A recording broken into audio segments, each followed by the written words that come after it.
Good to see you, friends. Think about all of the stuff along the way in the past year that we're able to rid our minds from when it comes to the person who hasn't spoken, meaning Malaya. You know, after this past interview, we can safely say that she's sticking to the same garbage story, and the RCMP are actively building their case against them. And playing stupid only gets you so far.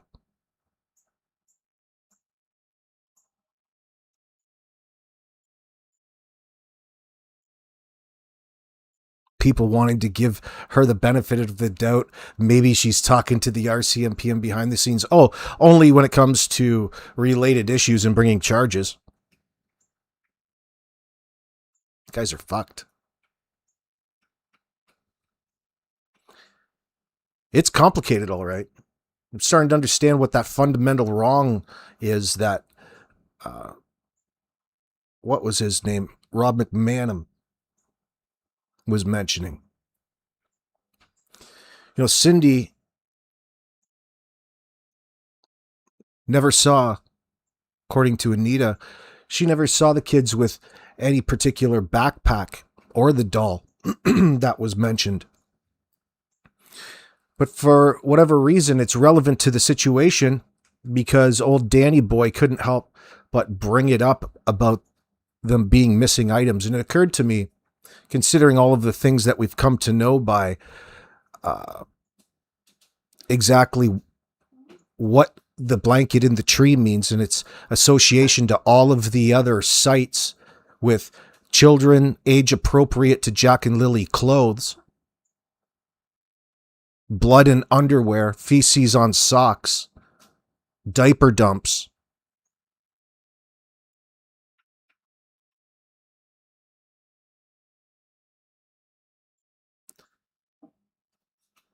Let me be clear.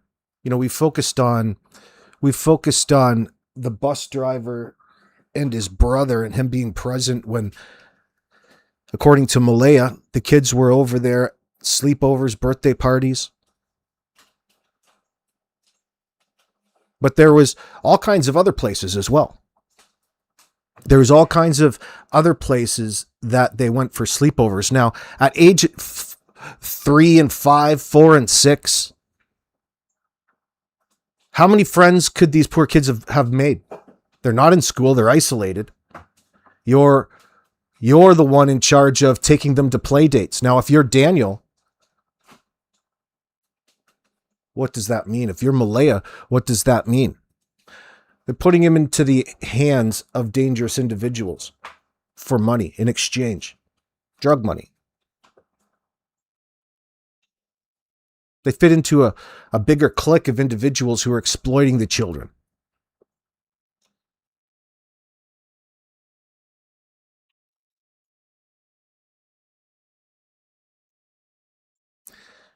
Coming back to the evidence at hand, there's a whole lot of people that had to get rid of evidence that had their DNA on it. Like, for example, I wonder if Darren's DNA would have been all over that backpack that was missing, or the boots, or anything that went to other individuals' houses that you could trace back. Touch DNA? Of course. Now you understand why they had to get rid of all kinds of fucking evidence. Or not just from around their own house, but their immediate family's houses, bus driver's house, probably, other people's properties, abandoned homes down on Montreal Road.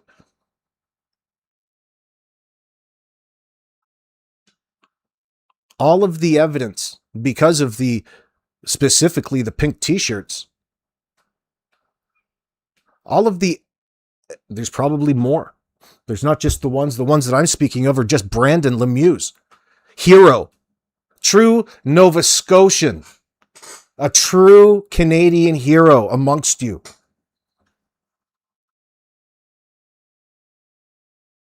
And he's a hero because he's choosing to do the right thing. Friends, what do you do when you see stranger danger? This crew has stranger danger all over them, top to bottom, each and Every one of them are exploiting them for their own personal gain. And they had been up to that point as well. Ingrained in their culture and their families.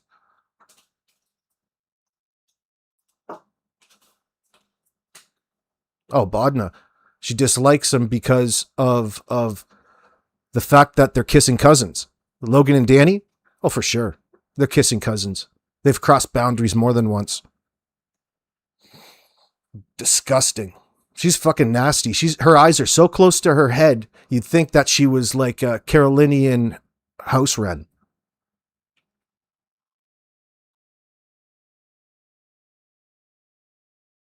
Oh, yo, Peggy, good to see you, darling. Thank you, by the way, in the background for the screenshots. I got them on the run. I forgot to respond.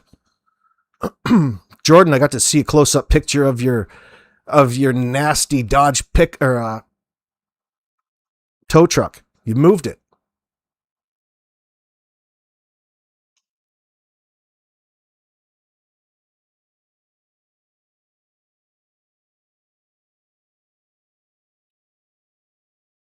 Michelle, what are you saying? The fact that we have to call someone that's doing the right thing a hero?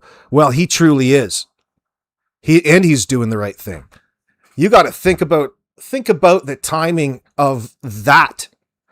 Each and every one of these cases, there's always a hero neighbor, a hero person, it seems.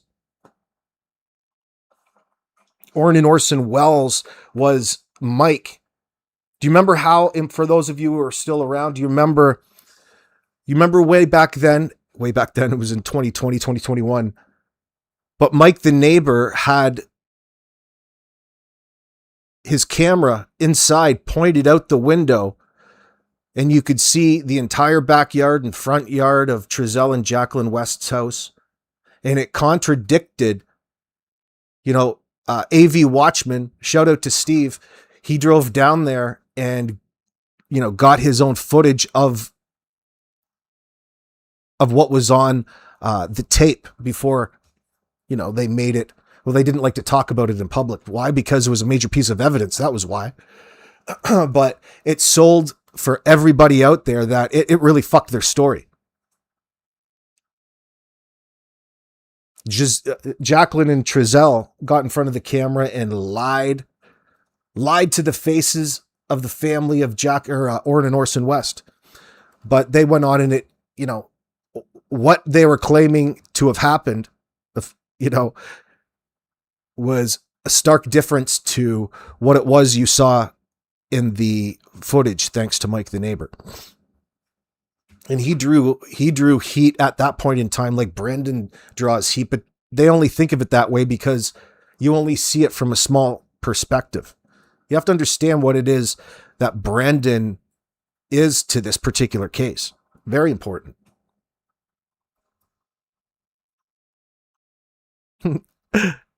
Maleyha says, oh, I call and ask the RCMP for more avenues. What the fuck does that mean? Honey, you're really reaching, girl. Talk about really making an effort to portray that you have no clue about anything. You're overdoing it playing stupid there. You're dissociated from the case itself. And you admit that to the world by saying you purposefully, as in the third person, you purposefully block out due to the trauma. You talk about your trauma in the third person. Well, what is that? What specifically is it that caused your trauma? The silence? The fact that your kids were no longer there? See, it's easy for her to dip in and out because we all have trauma, boy. Everybody has trauma.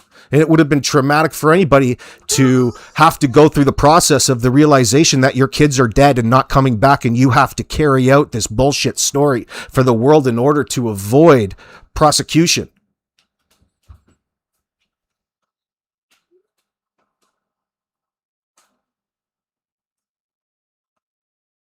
If everybody knew all of the people that you were taking Jack and Lily to, well, you both would be in equal amount of trouble.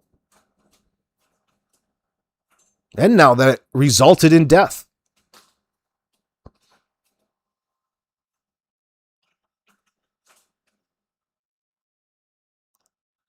The more we get to learn about them, the more deep this nasty exploitation goes within the family. Sadly, all sides of the family. It would seem to me that all of a sudden, all of these individuals are on the level. You wouldn't have to advertise very hard in order to shop them off, especially with a third cousin like that fruitcake chomo Darren Getty's and Kent Corbett.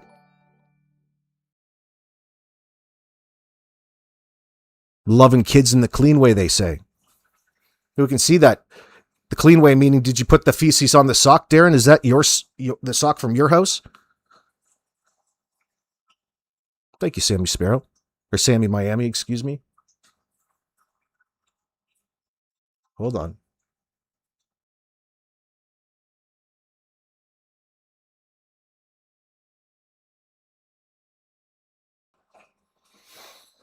Anita Benita, MBM isn't worried about Jack and Lily's trauma because they no longer have to live with it.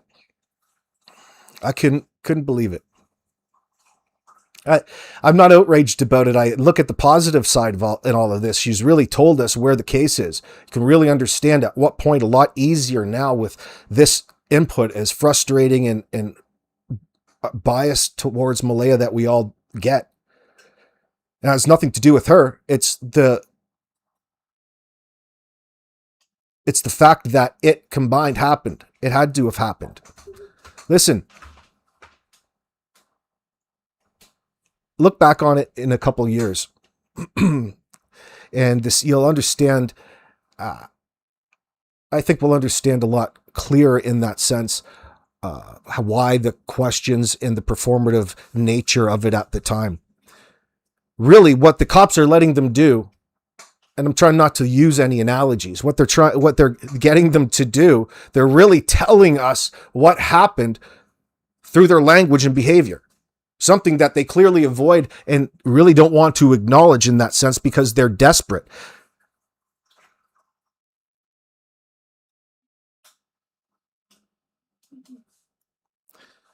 She's trying to put your mind through this crap again up there, that she's a part of this investigation somehow, all while telling everybody that she just doesn't know and is purposefully blocking out information because apparently that's just what the trauma does. The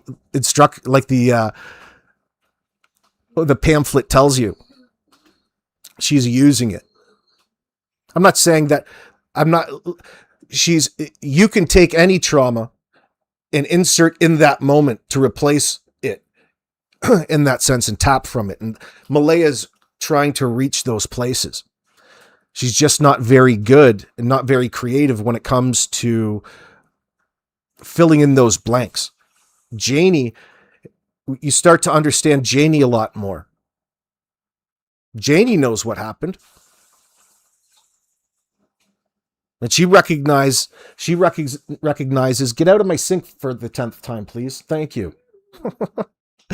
And she can recognize just how equally at fault, if not more so, Malaya is from her perspective than the bias is against Daniel with all of these allegations. She's saying something within those statements.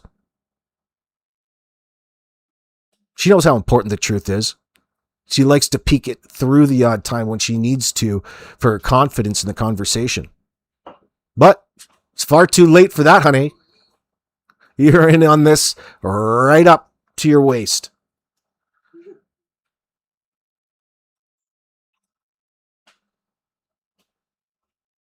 Well, who cares, Anita? The fact is that they're doing it. The dollar amount doesn't matter. They're out there actively exploiting the situation. All right. It's a publicity stunt. It's a sympathy farm, but it doesn't fool normal people. So again, you've prioritized your own immediate needs and the fact that you're wanting to come across as trash who's exploiting their kids financially based off of all of this fictional trauma that you don't want to identify or talk about in front of a camera that really doesn't exist, but you want people to recognize this trauma from the trauma tree and apply it to your situation. Honey, you could have fucking used anything in that situation. The fact that you don't want to identify it is a dead giveaway of a liar, fabricated story. You could have picked anything in your life, even a slice of truth, which is the easiest, and you wouldn't even do that. Ha! You ain't fooling anybody.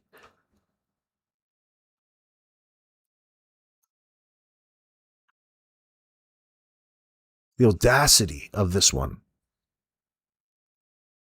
You're going to have plenty of opportunity in prison to counsel all of your fellow inmates on their fucking addictions. But you might want to fix yourself first, honey, before you start putting yourself in a position to be able to help everyone. Talk about really putting closure to a situation, which is what that came across as. Talking about helping other families of missing children in the same situation? What? Help what? Try to help them get away with fucking killing their kids too? Plenty of opportunity for you inside the institution, honey. You minimized and normalized how you feel everybody owes you some sort of explanation when you sit there and want to push down I don't knows when questioned about the only aspects keeping you to your children. You're so itchy to run away from this situation with your hand out. Disgusting behavior, but it's not just that.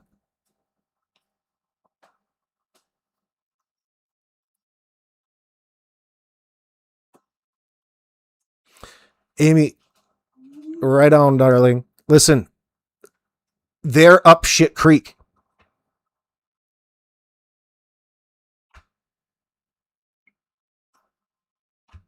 The case has been building against him for, well, since it started essentially, but it's not important. What we recognize is that it's happening based off of what she said about her relationship with the RCMP. Have you even actually been, and I appreciate that question from the CBC interviewer in this point, do you feel that you've been interrogated? No. I can't wait. The good content has yet to be made in this case. The interviews have yet to even happen. Why?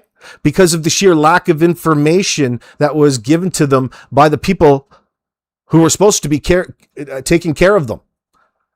Listen, they haven't wavered, which is a big red flag from word for word the shit crap story, which they were sleeping and woke up to this silence since the very beginning, even though, you know, they've contradicted it here, there, and everywhere all along the way. But it's just an indicator that's 100% completely fabricated. Therefore, we have absolutely no reason to believe any of the fucking story, okay? We can only believe that the RCMP announced, not shown, but the last sighting was at Dollarama at 2 or 2:30 or whenever it was around there on the Thursday before apparently they came back home to talk to Cindy on the phone at 3:30. You're fucking sleeping all morning there, Malaya? Well, what about reporting the kids sick at 6:15? What about the 8:30 a.m. phone call to Cindy's phone? What about the 9:30 phone call that you received from the school, the teacher asking you if the kids were coming that day?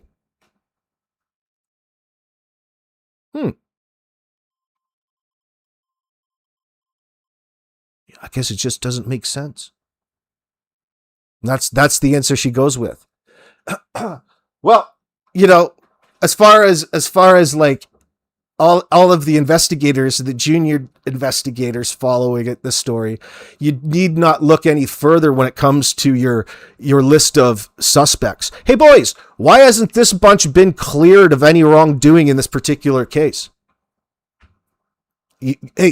Spoiler alert, you don't have to answer that. We already can see. We already know. Oh fuck, we don't need an announcement to see these lies.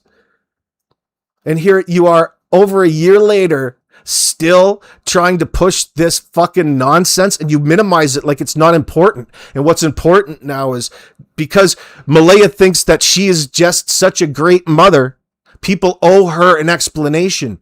She calls the RCMP and demands answers. She said that. But that was her answer. That was her scapegoat in getting out of a question.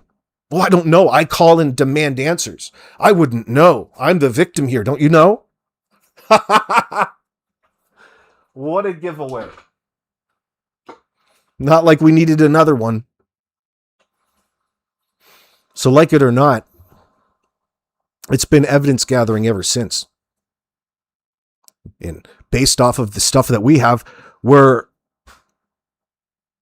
behind the RCMP, but we're far enough where we can start to draw some reasonable conclusions or hypotheses or possibilities in the right direction.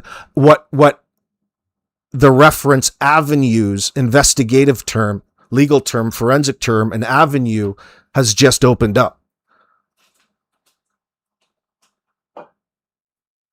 And it's just icing on the cake with this Brandon Lemieux, because he caught you motherfuckers planning of, disposing of evidence in the exact spot you magically found the blanket in the afternoon, fuckface Cheryl, you horse-faced jackass. He was a witness to it, and he was a witness to it twice. He was a witness to really more criminal activity in the afternoon at 3:30. Saw you there at 10:48 with Alvin.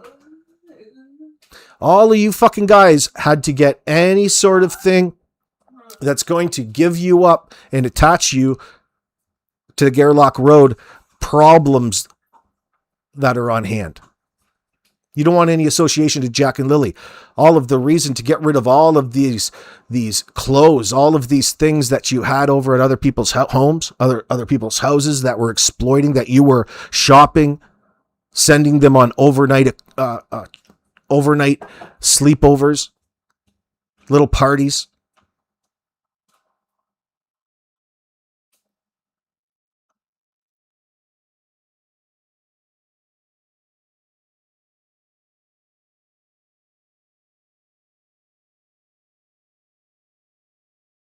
Yeah, Mayflower, I think the RCMP were onto it right away, because obviously they had access to everything that they sat here and played with the public over for a year. Played with everybody except a few of us.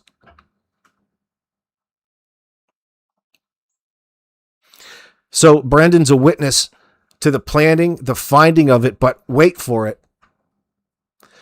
Wait for it. The pink blanket in the tree that was hanging in the tree was no longer hanging in the tree, and it was replaced with this blanket, and all of the clothes were underneath it, but they don't want to mention any of that. The 5 locations where Brandon himself was the discoverer, or found the evidence and bagged it, including the bloody underwear, the feces on the sock, and the other pink t-shirt, just like the one in the tree. They're all connected. They're all associated. Why? Because they share. They have the same, they're age appropriate. They're kids. They're all out of place. They're all hanging in the tree, all disposed of. And then let's tie it back to that diaper dump, which is where the other pink shirt and clothes were found, right there around the diaper dump, that the MCU have collected and tested. Like it or not, it's evidence, because it would show a pattern of degenerate behavior by way of the people on Gairloch Road. Now, who else has kids 2 different sizes Meadow, Jack, 2 different sizes of diapers to be disposed of. Just a kilometer down the road. Well, not just a kilometer, but a little bit ways down the road. But right around in the back access to where he lives. You're the closest person to that diaper dump. I bet you dollars to donuts it's sourced from Gairloch Road.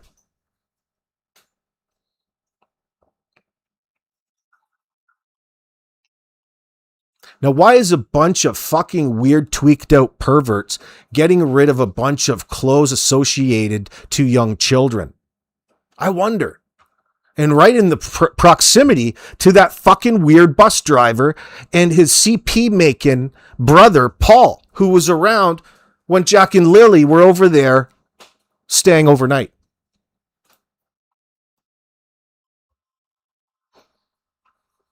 This is why I call Darren Getty's Chomo. Because it starts to become a lot more clear. Just like the sign says there.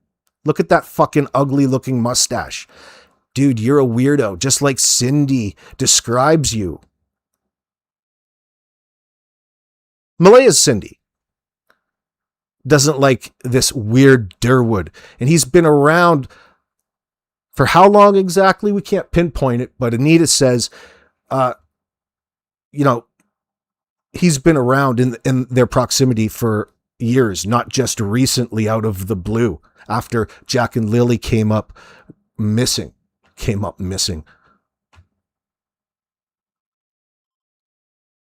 Use parentheses around that.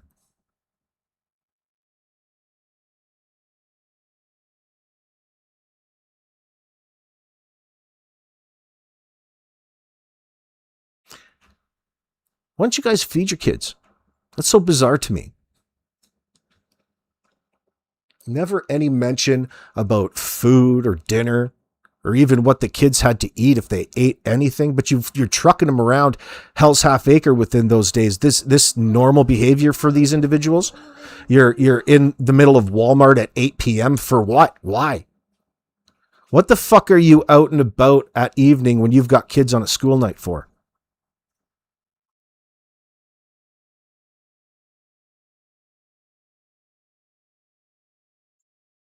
Maybe he was making them work.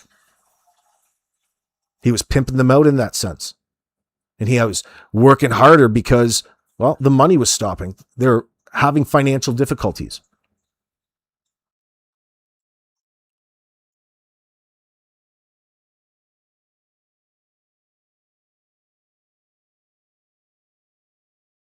Just staying as hopeful as possible. I want them home.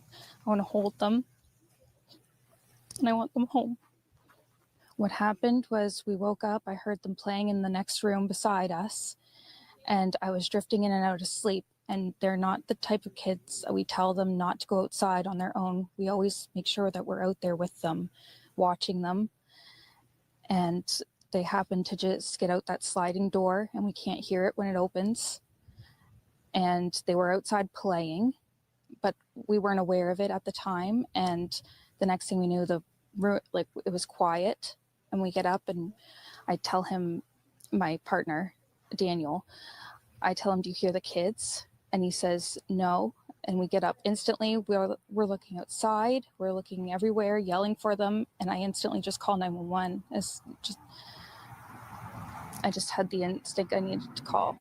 They're both really go-lucky children. They're so sweet. They talk to anyone. They'll talk your ear off. They will speak to anyone in a store, everyone. They're just extremely sweet kids. It's been raining and they're probably... Just talking about the kids talking your ear off. Now, bringing up a great point over at Mike and Anita's last night about how it sounds like the rambunctious comment, for example, from Trizelle and Jacqueline. It's one of these words that really is leaking. It's leakage. When you talk about somebody who never shuts up, who talks your ear off, it's an annoying thing.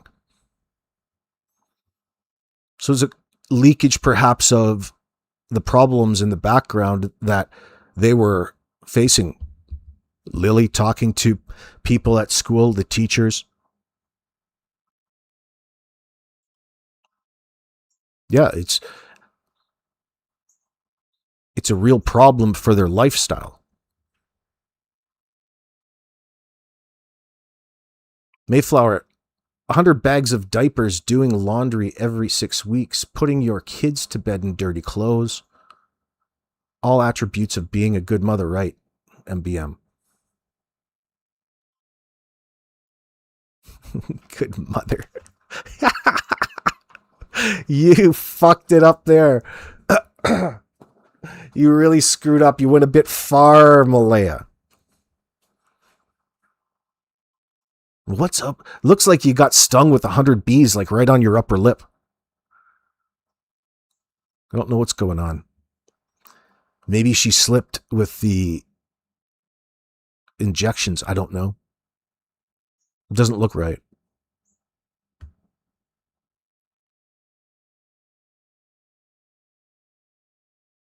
Robin says she's a good mom, all right. Good for what? Doesn't check on her kids, but then again, they were already gone the night before, in my opinion. Exactly. Don't have to get stuck on the information that they gave you, especially at this point. Please get it out of your mind. Just recognize it as a big piece of information that they're absolutely lying. No wonder they're so heavily reliant on dozing in and out of sleep in the middle of the day before everybody had to get called. But they're bonded to something that is just so ridiculous and contrary to even their immediate behavior, which would be seeing the kids 17 minutes earlier than the call to the RCMP.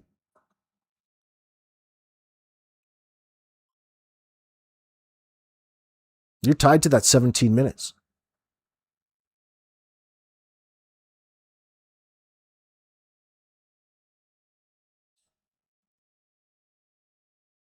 AB, she's been using her mouth muscle to support herself, Corey says. Yeah, did you see how chapped her lips were? It wasn't from suntanning. Fucking herpes, boys. The gift that keeps on giving.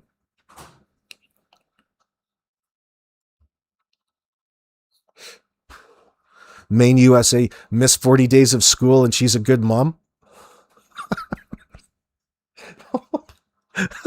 It's not it's hard not to fall for the delusion there, but I think it's either delusional or she's forcing herself a little bit too hard. Like she's forcing. You're acting, you're doing it too much. Ease back on that throttle there, Malaya. Fucking hell. That's the opposite of being in mourning or traumatized with the loss of your children. Why do you think the RCMP owes you answers, honey? You're going to get answers soon in the form of silver bracelets. I fucking hope you get taken out with SWAT. I hope they pull out all of the stops, maybe the battering ram.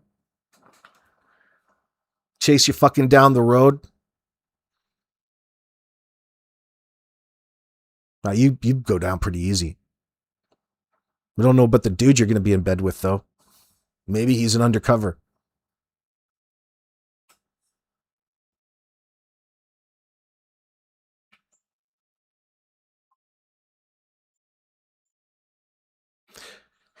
Malaya is so reliant on this bullshit script. It was impossible because she didn't say anything for the first year to recognize that. So you had to take that into consideration that it was just simply and only Daniel when in fact it's the both of them. It's all of them.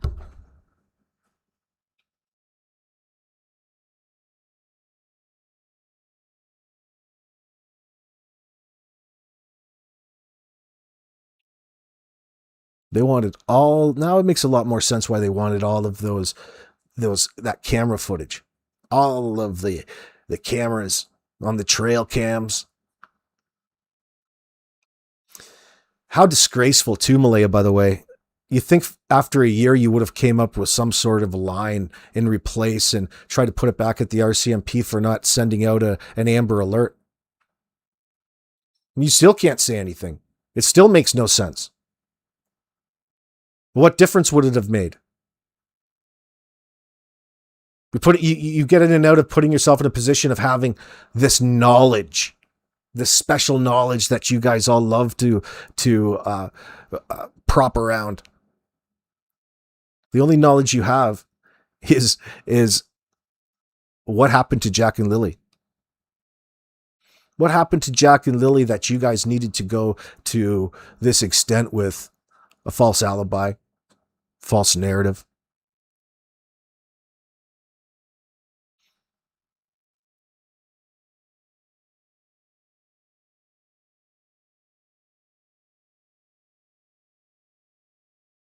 Yeah, they do. You use an app when you report. There's a number you call. Sometimes the school has it hooked up. Sometimes it's its own number, Darlene. Yeah, it's on record. You called it in and they sent out a notification to them, to their phone. They used it in their alibi.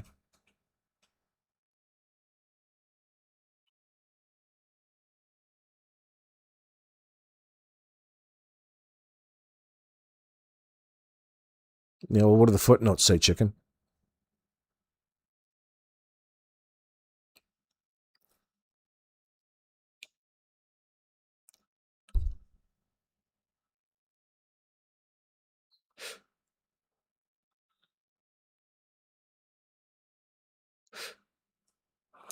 Yeah, I've seen them. They're the same document, just unredacted versions. What did the footnotes say? I've no idea. Nothing important.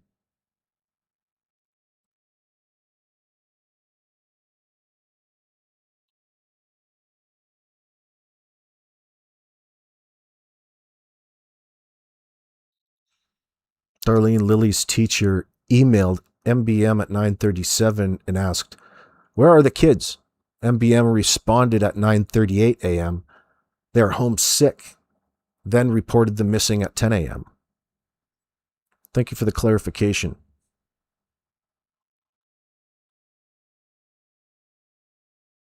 It's just about how they turned the screenshots into task actions and passed them around to different RCMP members, 3 of them. Oh, okay. Just you're describing how they identified the kids verbally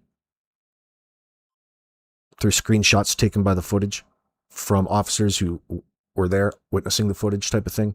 I get it. Michelle says, right, but did they regularly check the kids out when sick at 6 a.m.? There should be a record and a pattern of super responsible behavior of Malaya. Well, there is a pattern of your sarcasm. But no, there is a pattern.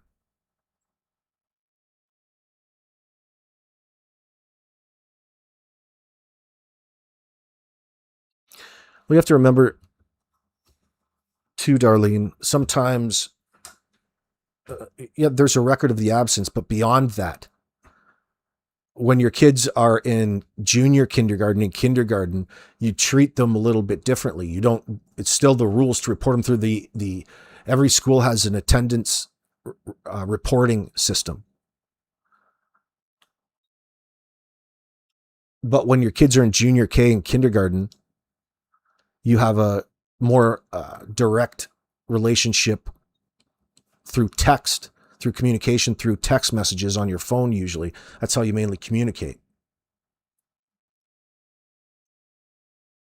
Or phone call. So,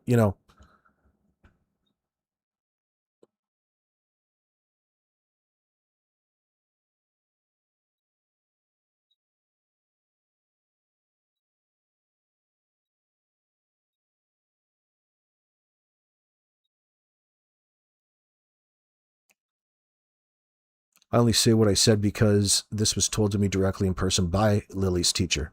Yeah, I get it.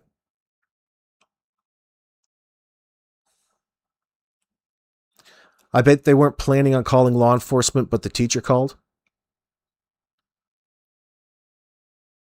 No, they were planning on calling law enforcement. They have to.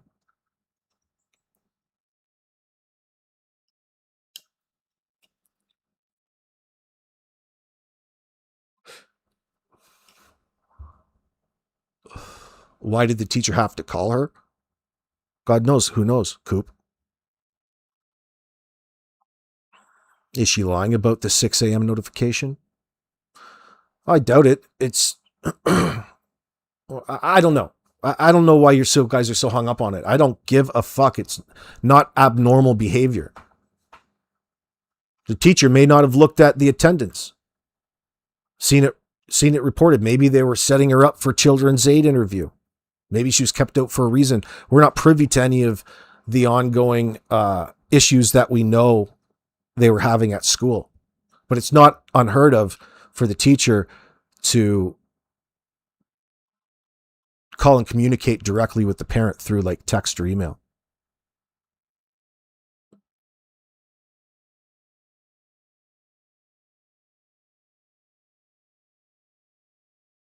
Or another member of the staff. Some places have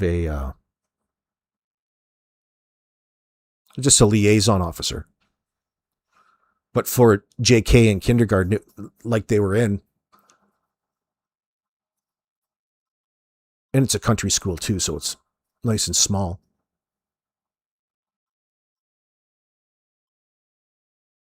Checking to see if the kids were going to come in late. Maybe they're making food.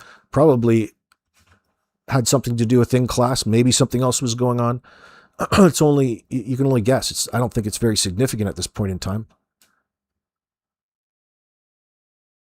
Other than the call back and what Lily's teacher said.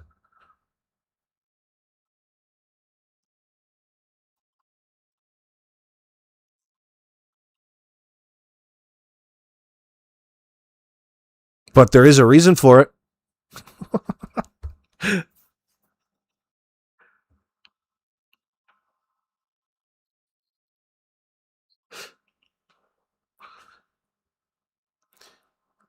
You think the teacher asking about Jack and Lily forced them to hurry and make the missing call? And how do you say that, Anita? MBM was practicing her act? Yeah, it could be.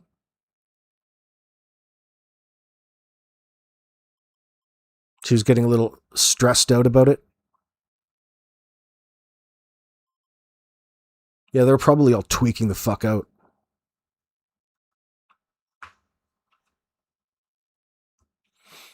You're wanting to connect because you feel that because of what Janie mentions about the only mistake that Malaya made was calling the police.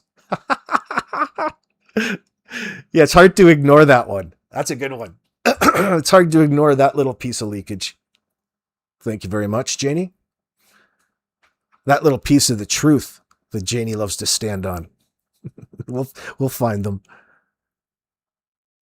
Yeah, I mean, there's something to it.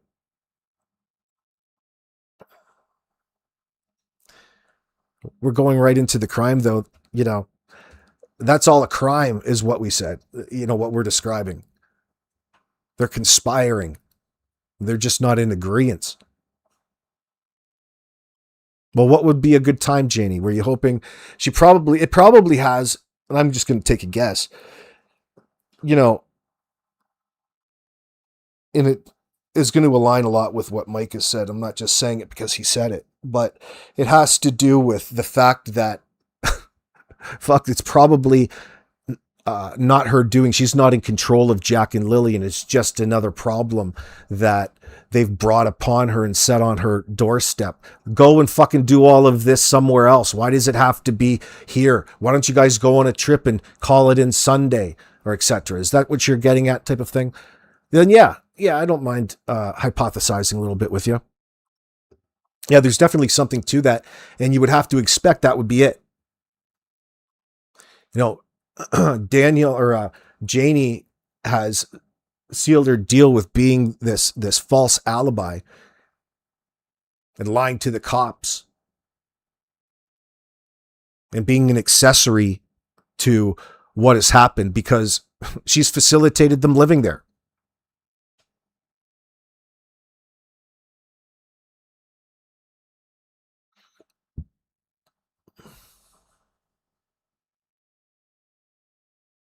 Cat Meme says, now I see why her handler. You mean that Apple Cheryl? What an embarrassment. Girl, get a tan. Family kept her away from the middle. It's fucking August in Nova Scotia. You're at the beach every day and you're white as a ghost. What the fuck do you even bother for? Heaven's sakes, get a spray tan. Get a Don Trump. Nasty. She's a fucking weirdo, dude. By the way, the RCMP have officially labeled shenanigans as a fucking a certified wacko or whack job. I have to go back and read. But they all joke about it at the station. So they're all laughing about shenanigans in that sense and her associations to this chomo Darren Getty's. She's a fluffer, dude, for all of these chomos, all these child exploiters. Cheryl needs a turtleneck sweater. I don't know what the fuck you were going for with that dress, girl. It is looking something awful. Like, I'm not even trying to make fun of you because you went to the effort. You went to the effort to dress yourself up and, present yourself in front of a camera. It just makes you fucking understand a whole nother level of just how lacking in self-awareness they are when they get in front of a camera wearing that. I thought you were supposed to be her life coach. I thought you were supposed to be her handler, some support. And you come across wearing that? Girl, you are blind. Ooh, I like owls, Anita Bonita. There's a hairless owl? Well, that's got to be weird looking. Owls are so cool. Woo, woo, woo, woo. Oh, shit. You guys performing in front of the CBC camera like that, man, there's certain things in Canada I really do appreciate when it comes to Canadian entertainment. You guys might get a Juno Award. You guys might get a Juno Award, and it's not in the genre you think it is. Only the CBC would put you up on TV like that. Oh, whatever you guys need. Can't you fucking guilty suspects see? You just can't help your exploitating asses. You can't help yourselves but continue the performance, even though you're so bad. It's almost a comedy if it wasn't so tragic. You're saving the RCMP a whole lot of work, thinking that it somehow exonerates you from any wrongdoing in this situation. No, that's what you want people to think. But it's so funny to see the little slips that they make, their purposeful misunderstandings of, one, the law, the process in which they say they trust in here, the rhetoric they rely on. Oh, please bring them home. I demand answers. Holy shit, boys. Again, cart before the horse. Way early for that, friends. You must have got the the wrong manual. You must have got the simplified notes.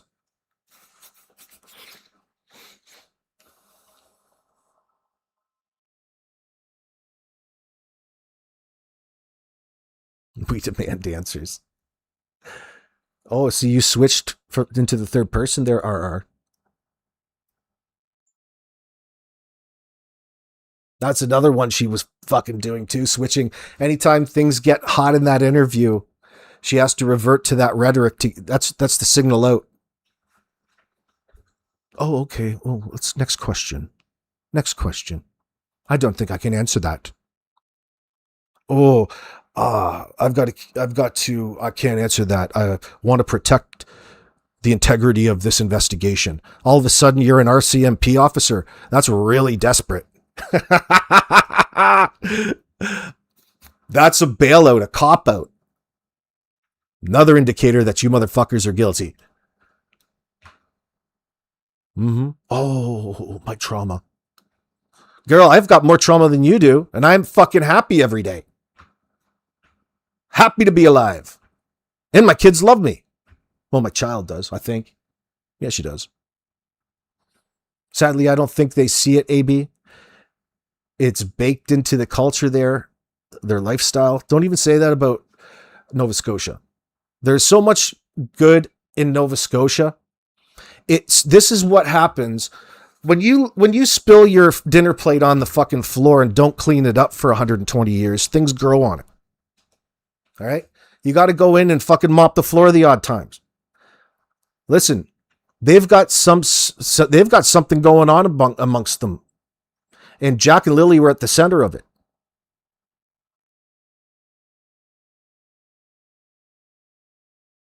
How many other kids do they got their hooks into?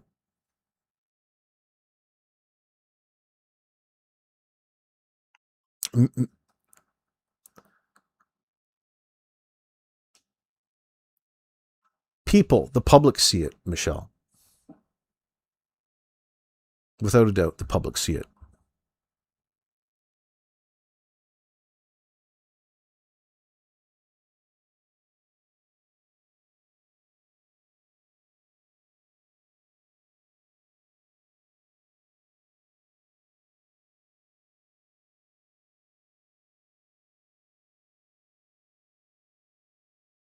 What else was there?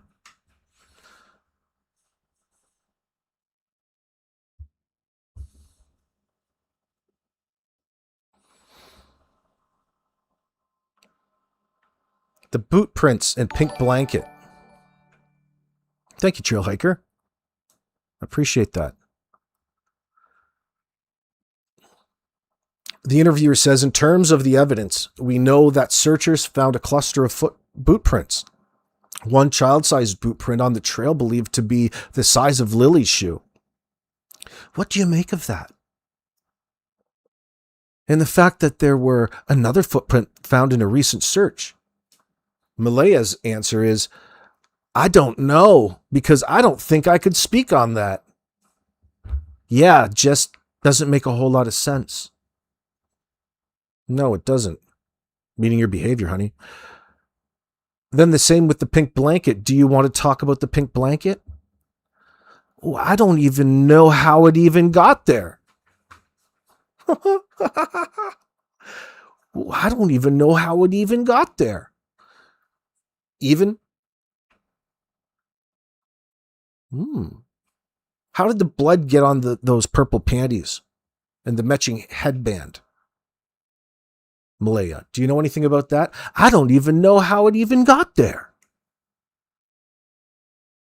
That was Lily's blanket that had been old and ripped apart and had been presumably in the garbage can. No, not presumably, dumb shit. It was. You guys said it came from your fucking garbage. That's not a presumption. That's a fact of the case, honey.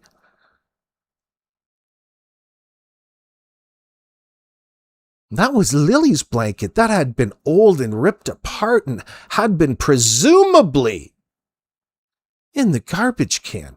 See, this is her wanting to introduce mystery at every angle to hopefully induce you into thinking that she's just so mystified by all of these things that we already know, but she just doesn't know. Just doesn't know. I don't even know how it even got there. Like the condom in the bed? Like the floater in the fucking toilet in the bathroom, Malaya? I don't even know how it even got there. That was Lily's blanket that had been old and ripped apart and had been presumably in the garbage can. But made it into a tree a kilometer away. None of it makes sense. And I just demand answers.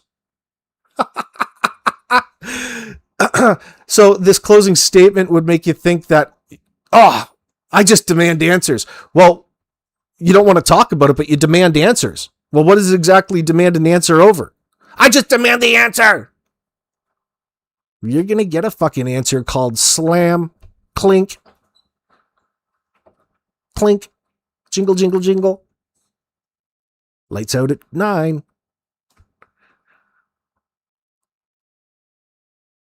You just demand answers, but you don't even know how it even got there.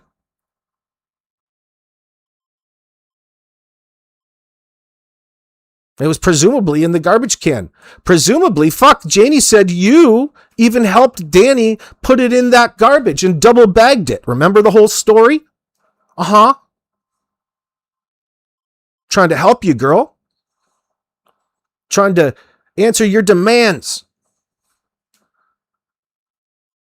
None of it makes sense, and none of it makes sense, and I just demand answers. Talk about using that in the wrong spot. I have to keep that in the back pocket. What's your relationship like with the RCMP, Malaya? At first it was, I had to explain a lot, in which I obviously didn't mind. No. There we go again. You got no interest in speaking to the question or being concise. There's other things to be done here. Oh, at first it was, I had to explain a lot. You didn't explain anything. You don't know anything. What exactly was a lot that you had to explain? We've read it. And obviously you didn't mind that. And obviously I didn't mind that. It's a little trailer.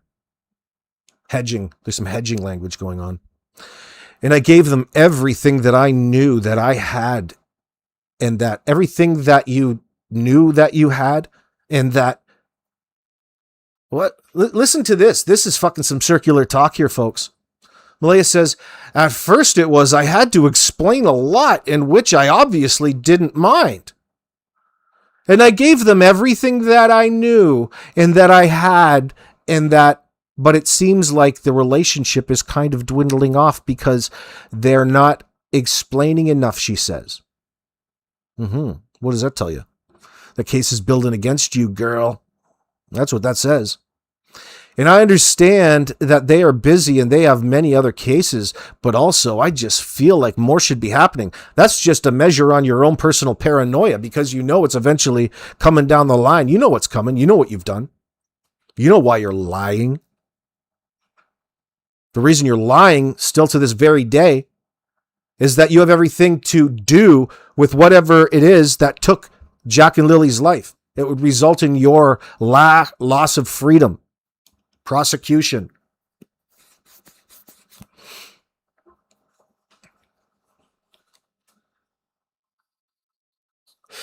You told us that the investigators really haven't interviewed you. They've taken your statements, but they really haven't interviewed you yet. Holy shit, do I want to be a fly on the wall for that one that's coming?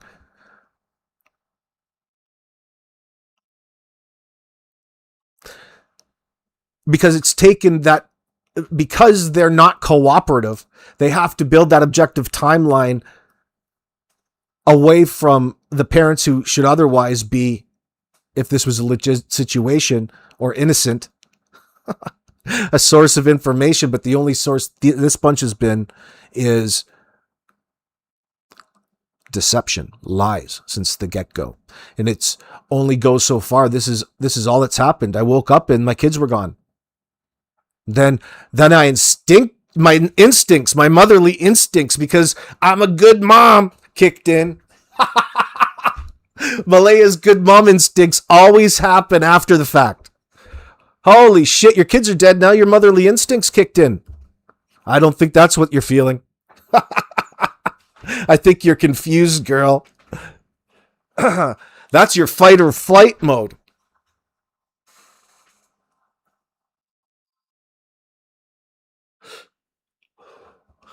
I'm a good mom. My motherly instincts kicked in. And I thought I'd call the RCMP. And what? What did you want from them exactly? You don't seem very appreciative. Prioritizing, you want them to advertise and celebrate your trauma for you? Maybe pass the old Cash App or PayPal around? Don't give these fuckers any money.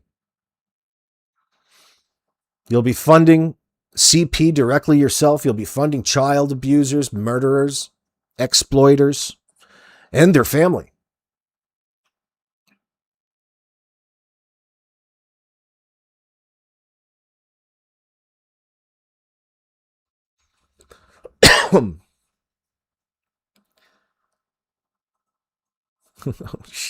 At first I had to explain a lot in which I obviously didn't mind. And I gave them everything that I knew and that I had and that. But it seems like the relationship is kind of dwindling off because they're just not explaining enough. Oh, they're really letting you down. And I understand that they are busy and that they have many other cases. But I also just feel like more should be happening. There's enough happening.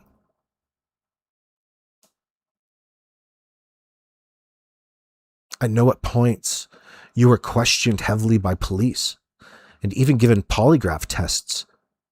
Did you feel you were being interrogated? Malaya says, no, not at all. That tells us as the public a lot of where the investigation is. We don't need to ask the RCMP now. That's not even a positive or negative. It just goes to show you the nature of this particular investigation, because all of the caregivers are lying to police about everything, every single thing about the situation with Jack and Lily. That directs the investigation. Did you ever feel RCMP were suspicious of you? Oh, I would assume at first because they didn't know the answers.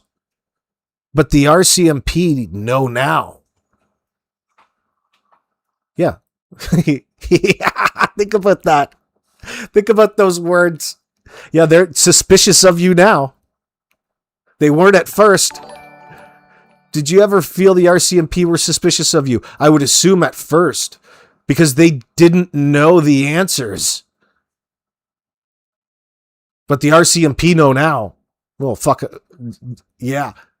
We say the same thing, girl. They know just how suspicious you look. You don't want to let any of us in there except old Cheryl. Cheryl's got you. Holy shit. Who is the generous person in my chat? Maria Valverde. Thank you very much, darling. You get a big cyber kiss on the lips from me to you. Mwah. I appreciate that very much. That super sticker. It's very generous.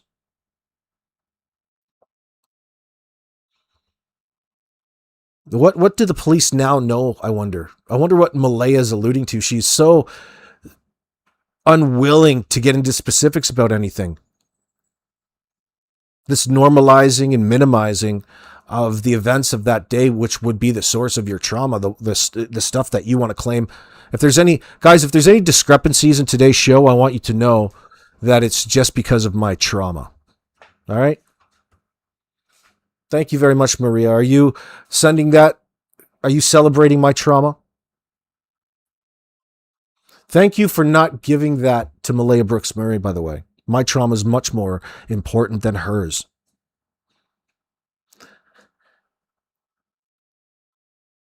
Malaya hasn't been interrogated. How is that true? Well, because they don't have any information to hold over her, Donna. When you truly... It's just the nature of how information goes with interviews. They're not going to further get the interview until they get a full picture about the situation at hand, however long that takes.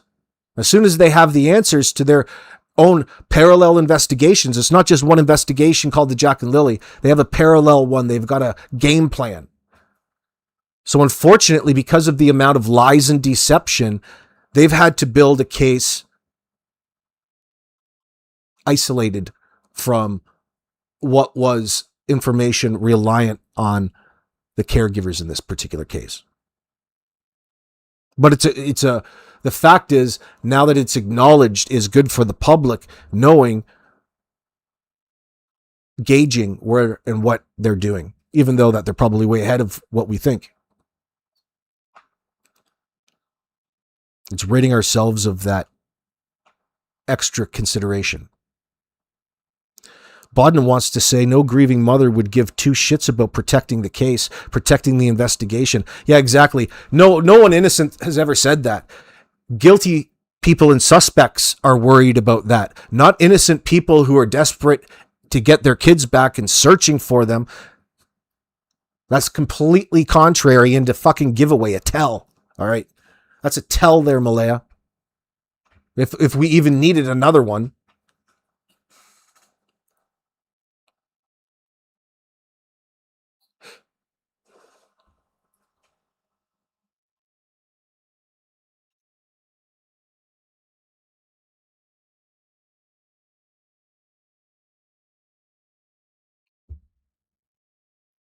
You've been polygraphed how many times? 2? Twice. What was that experience like? It was nerve-wracking, mostly because of the question I was asked. It was nerve-wracking. You told us everything you had to know right there and then. Didn't even need to get you hooked up. You're shitting your pants like Daniel before you go into a bunch of tests to hopefully rule you out. An innocent person isn't nerve-wracked or shitting their pants or worried because they're hooked up. Because the law enforcement, the emergency services that they called are there to help you. It's just a part of the process. None of that is represented here. That would be the norm, as they refer to it in forensic psychology and other places.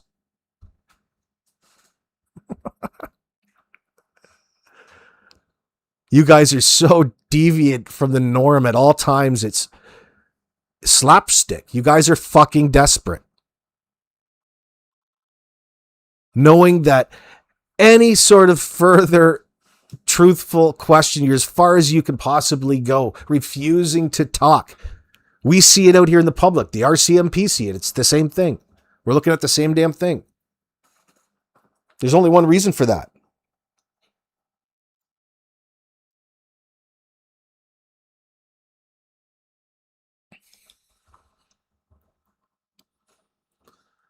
It was nerve-wracking, mostly because of the question I was asked. You're on national TV and you're refuting to generalities. You don't even want to be specific and detailed and personal. Because everybody owes you something. That's on her. That's a motto. That's her mantra. The world owes me something. The world owes me something. The world owes me something. That's her mantra. That's what she meditates to. The second one wasn't as bad, she says, because I had already been through one.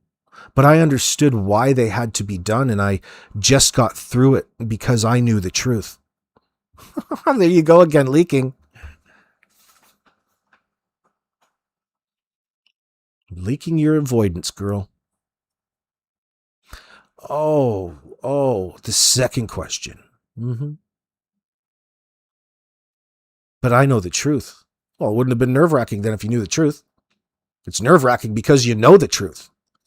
Thanks for giving it up, girl. Fuck, I'm getting good at this statement analysis thing. It's a lot of fun. I like it. It's not very challenging. This case is like beginner level. It's not even a challenge. It's like, holy fuck, I'm good at this. No, they're just stupid. Oh, man. I shouldn't say stupid. They're desperate. They're desperate and lying. It's always the same. Interviewer, what was the question? The first one was if it's too heartbreaking to say. Oh, okay. Well, what was your answer? No. No to what? It's too heartbreaking to say.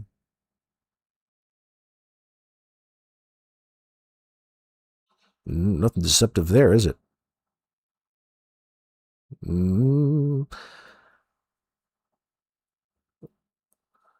Did police ask you if you had anything to do with the disappearance? No. Did the police ask you if you had anything to do with the disappearance, Malaya? No.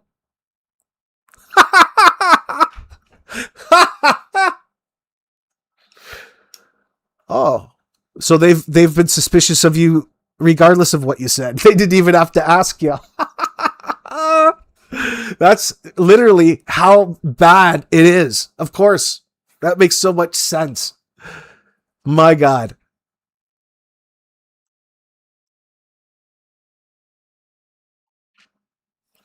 Hockley Glen. That sort of logic is stupid. They don't have anybody fooled. Get the fuck out of my chat, cunt.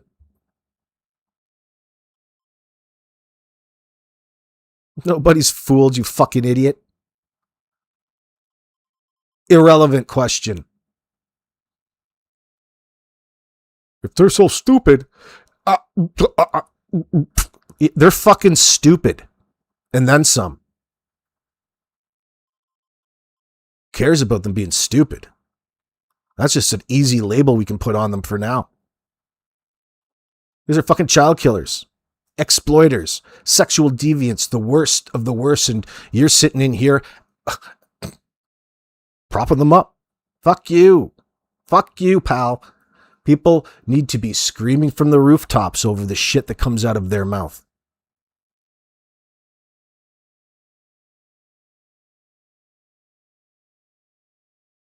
Did police ask you if you had anything to do with the disappearance, Malaya? No. But I kept asking that question myself to them.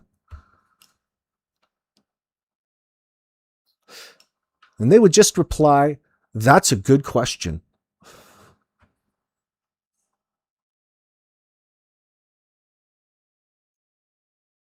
That would suggest that they're highly suspicious of you then, girl.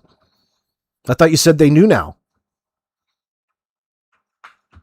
But right, that was leakage.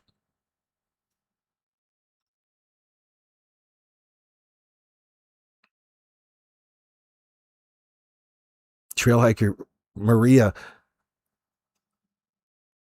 That's why they did the interview. Cheryl and Teabag know that MBM isn't looking good and wanted to help her image. It backfired. Wanted to help her look. Hey guys, here's some advice to you fucking idiots for your image. First of all, dress appropriately. Fix whatever the fuck is going on with her face and that twitch she's got with her eye, her Google eyes. Why don't you put a set of glasses on her? Take away from it. Why don't you do what Pete Burns did and walk around with a eye patch or something to take away from all of the hideousness? You wear your emotions on your face. And she's not very attuned. She's not very good at having to maintain a stable emotion for long enough time. She's all over the fucking show. Huge backfire. And it came out not just with how she looks, but the things that she says. Nobody out there gives a fine fuck about whatever trauma she claims to have. Priority over what she should be there about, which is her missing children. But we now know, based off of the shit that comes out of her mouth, that she is 100% responsible for whatever happened to Jack and Lily, just like fuckface Danny is. And if you're on the right track and you're tuning in to Mike DeMann, Anita, myself, Brandon Lemieux, Hockley Glen, you stupid fuck, then you wouldn't have to come into my live chat and ask dumb fucking questions like that. You think that they have 100% people because they don't have them in cuffs yet? No, this is how it fucking goes when somebody kills their kids, exploits the fuck out of them, and there's a reason why they need to lie. They haven't moved. They've been doing nothing but collecting evidence against these assholes since the get-go, and they've already got sex charges on Danny.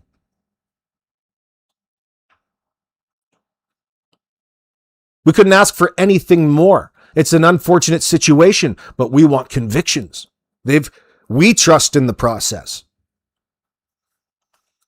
The process that Malaya says that she trusts. Bit of leakage there. She knows she's going to get burnt.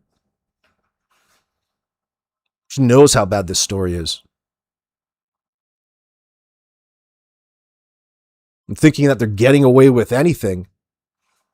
It's just a fantasy. They're not getting away with jack shit.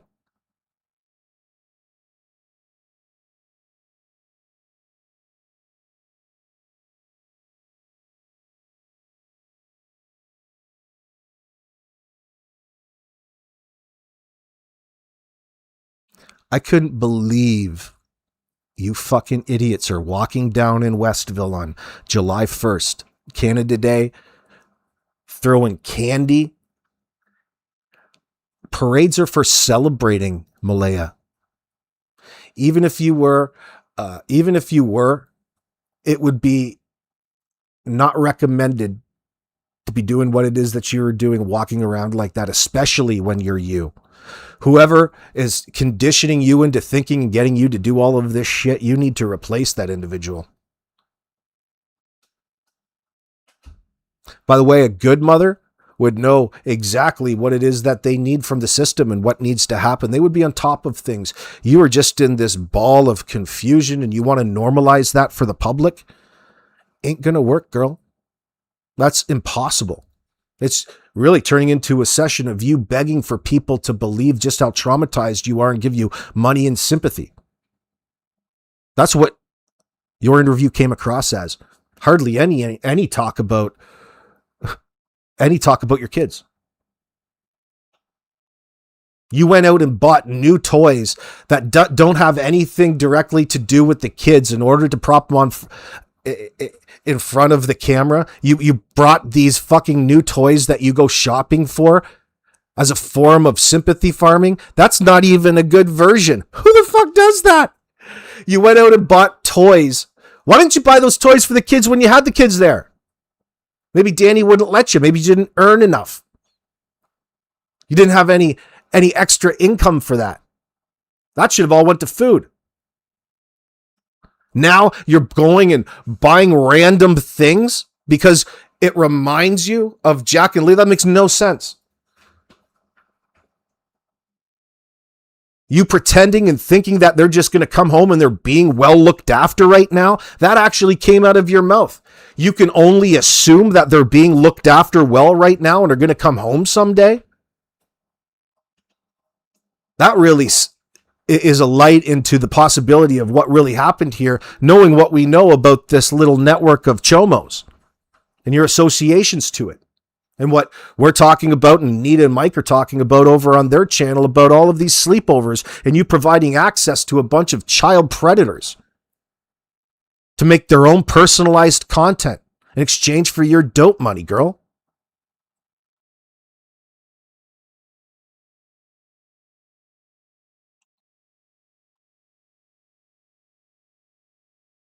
So many things that the RCMP would love to ask you. It's amazing that they haven't yet. I wonder why that is. We don't want to sell the farm yet. It's coming, you fucking scum. You would never do anything for your children. You didn't feed them. You didn't stand up to Daniel when they're getting slapped around.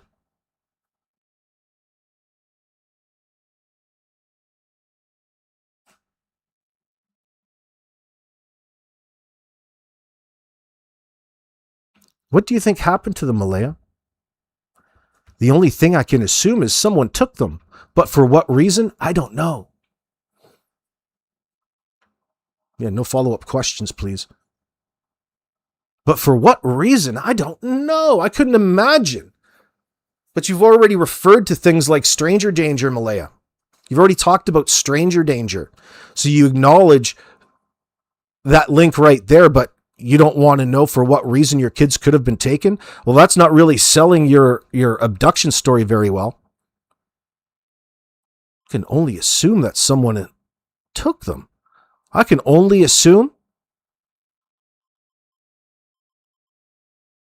assume? Think about the things that she, as a mother, a great mother she likes to call herself, is leaving her decision making up to. Well, I can only assume that the kids are still living alive. After what? After you push them off a 50-foot cliff into the Grand Canyon? 500 feet maybe? Well, I can only assume that they made it to the bottom. No, they made it to the bottom all right. But not in one piece.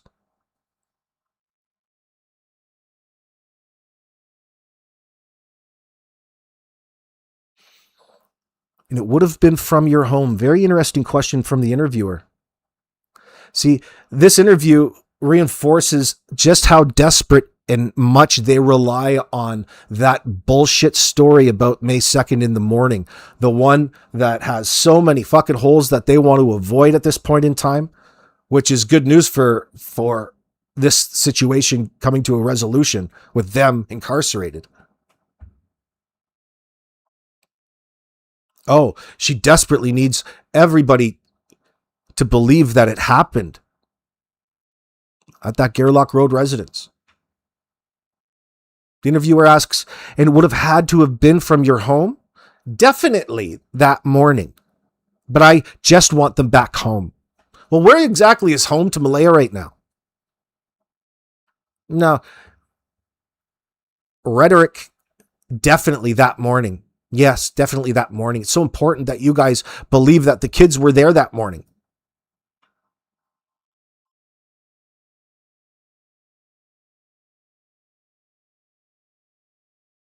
I don't believe that they were anymore.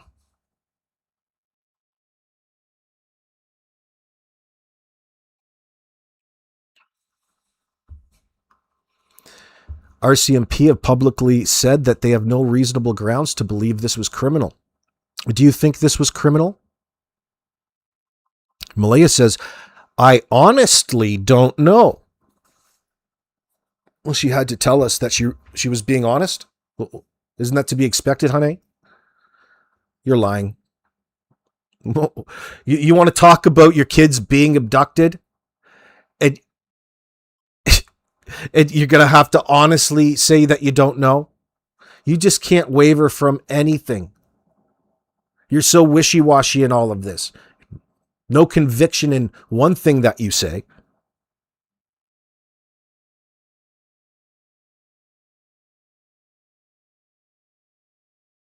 I'm just waiting for the police to give me all the facts. I'm just waiting for the police to give me all the facts.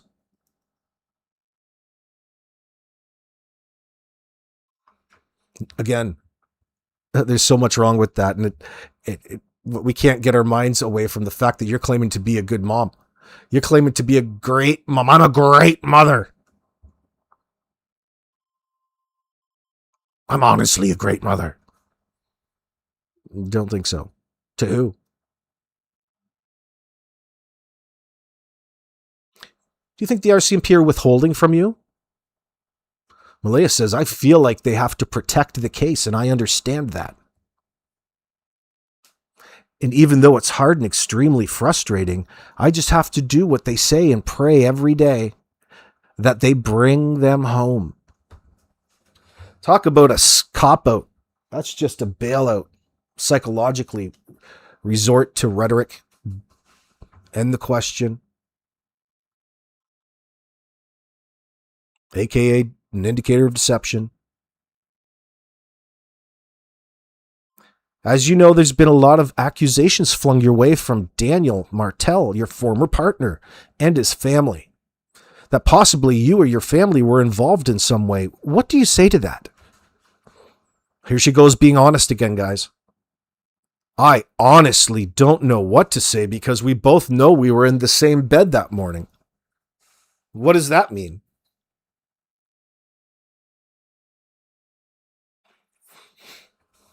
Highly deceptive again, my friends. I honestly don't know what to say because we both know we were in the same bed that morning. That's no alibi. That's a verbal cue. That's an indicator to the other person, like two ships in the night, an acknowledgement that they're still bonded and there for one another when it comes to sticking to their bullshit alibi here.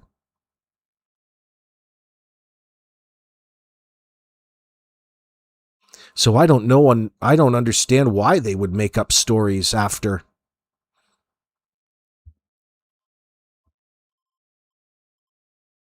That first weekend when Jack and Lily went missing on May 3rd, the Saturday, the day following the day that they were reported missing, that was the last day you were there on Lansdowne. There's been widespread skepticism, Malaya, about why you chose to leave the scene that day. What would you like to say about that decision? Here comes the lie. You guys are sitting down. You guys ready for the lie? The police had said that we should go and told my family privately to take me out of there.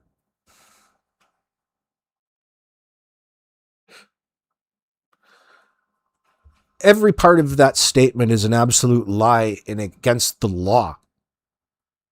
The police didn't advise you on what to do legally or any way else. And, not to mention, it's contrary to our man Wade Paris's statement and others. Even Logan Mackenzie's. Even though more than one person was not telling the truth, we know what the truth is. You didn't have to spend too much time there to recognize the risk factors at hand to an 18-month-old in that environment. And you're already in the system. The day following the day that they were reported missing, that was the last day you were there on Lansdowne. She said the police had said that we should go and told my family privately to take me out of there. And I was in too much state of shock that I just wanted to be with my family and my daughter. First of all, you weren't allowed to be alone with your daughter, Malaya. You're not allowed to be alone because you're not stable enough mentally. You had to have Cindy there looking after both of you. If you wanted to be around Meadow, you had to be there. You ended up taking your child and running, going on the run. And I was in too much state of shock. Over what? What are you in shock over? What a fucking useless human being. Thank God you're not anybody else's mom. You're like, what are those billy goats? Don't goats like freeze and just faint when you scare them? Boo. Oh, I'm in shock. I can't do anything. I'm fucking totally NPC'd. And I was in too much state of shock that I just wanted to be with my family and my daughter. See, your family even contradicted that. You didn't even seem very bothered by it. Didn't bother you one bit when you were over at Wade's house. You guys partied it away. You guys drank all your emotions away. Numbed to the feeling. Just another day on the bottle. So we got out of there and the police met us back at Mom's. Oh, and they were updating you there? Yeah, and I had to do a very lengthy interview with them. Whoa. Wow, you keep mentioning this really lengthy interview and all this information that you shared with them. You didn't share any information with them. Hardly any at all. In fact, they had to help you go through and verify details about where you were the previous 72 hours.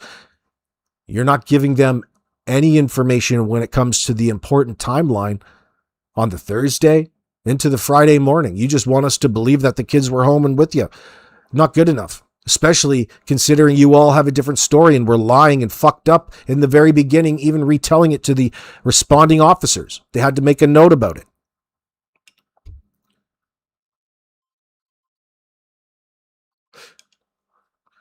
Why didn't you go back? I don't think I can touch on that right now. Ooh.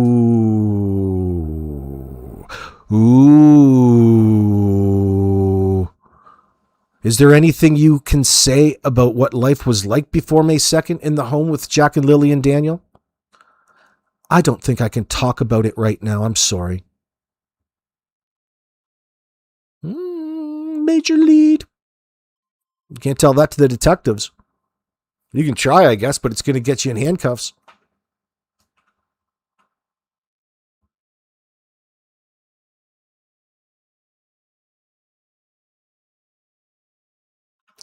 So all of these months later, I know there's been also a lot of questions about why you stayed so quiet, and that usually a mother of missing children would be speaking out and even on a megaphone.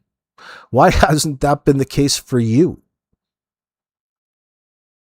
Well, because the police had told me not to.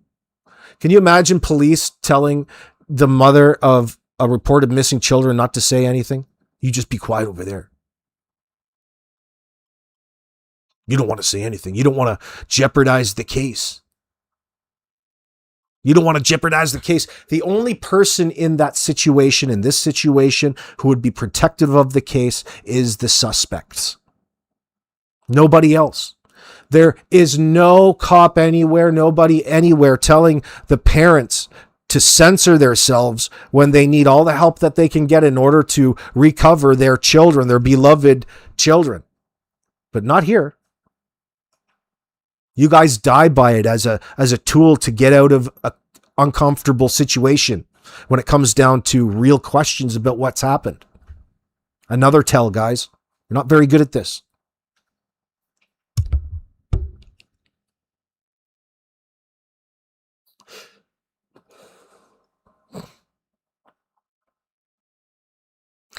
That tells cops so much. That tells police so much. She's using that because she knows the police are not putting themselves in a position to have back and forths with suspects in the public eye in that sense. She can rely on that to not be fact checked.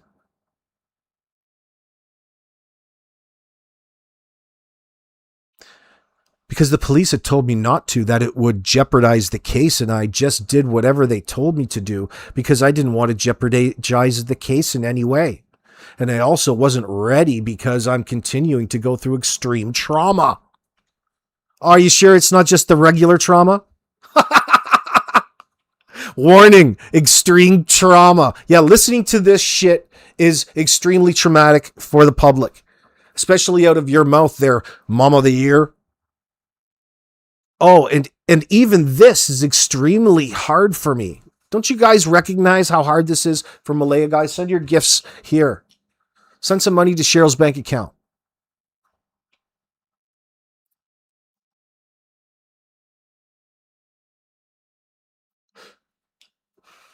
There's more than that, Peggy.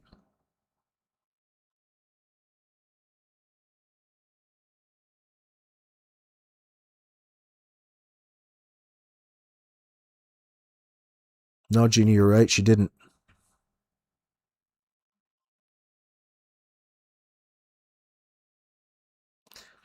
Interview says, and there's been intense scrutiny on you and your family in the last few months. Are you ready for it, friends? This is my favorite part of the fucking whole thing. This is the favorite part.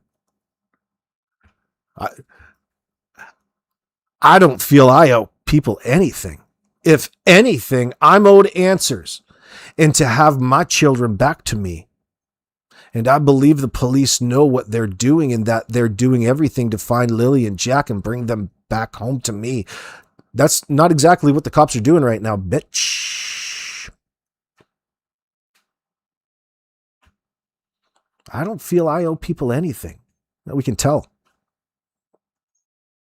If anything, I'm owed answers.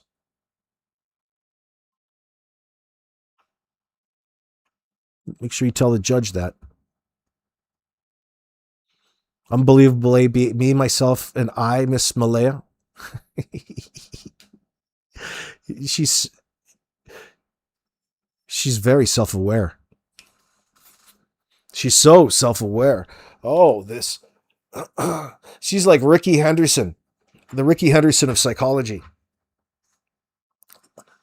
Only she's not very fast. Oh my God.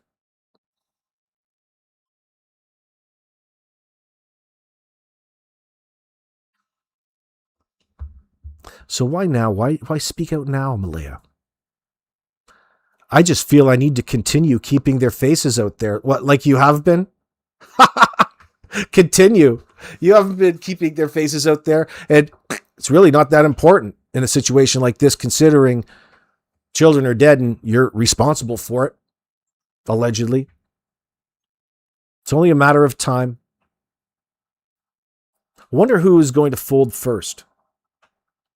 They haven't had that interview. They haven't had that part of this whole process yet where they have to answer some questions that the cops already know the answers to. I can't wait. When you think of them today, where do you envision they are, Malaya? Or do you? Listen to this. Malaya envisions the kids today being well looked after and together. That's all a mother could hope. Holy fuck. Massive avoidance. You had to revert to sounding like a person who wasn't even acknowledging that there's an emergency situation here, that there's anything wrong going on. You don't even acknowledge it.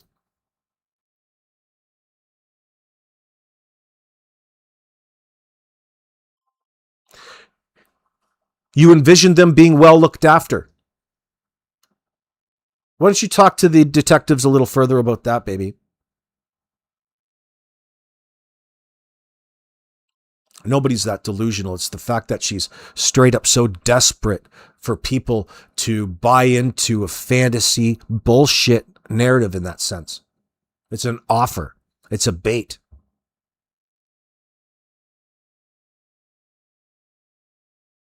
What keeps you up at night?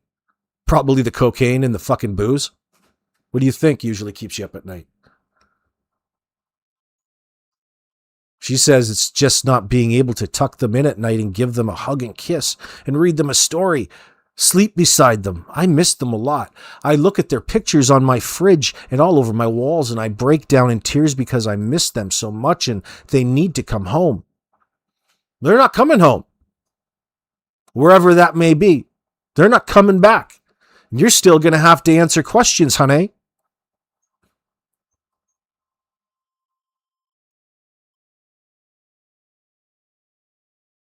Walt says the bunch are covering up for each other. IMHO. So all must have life in prison or worse. Oh, you mean reasons? Yeah, I know where you're going with that, Walt. Mom Art, welcome. Yeah, I agree with you, Walt. I agree with you. There's a reason why everybody is active in having to destroy and get rid of evidence. That they brought in Emily Oakley, Hayden's involved, Alvin, the Tan Man, right down to old fuckface Chance and his buddy, probably Adam Roy, Jordan, Darren, Kent.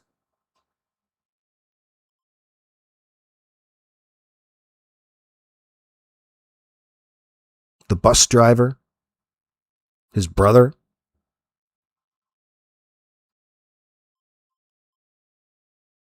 If there's one Mackenzie, if Alvin is involved in this somehow, then sounds like he is. I wonder how many other brothers of the Mackenzies are. How many other of the Gettys are?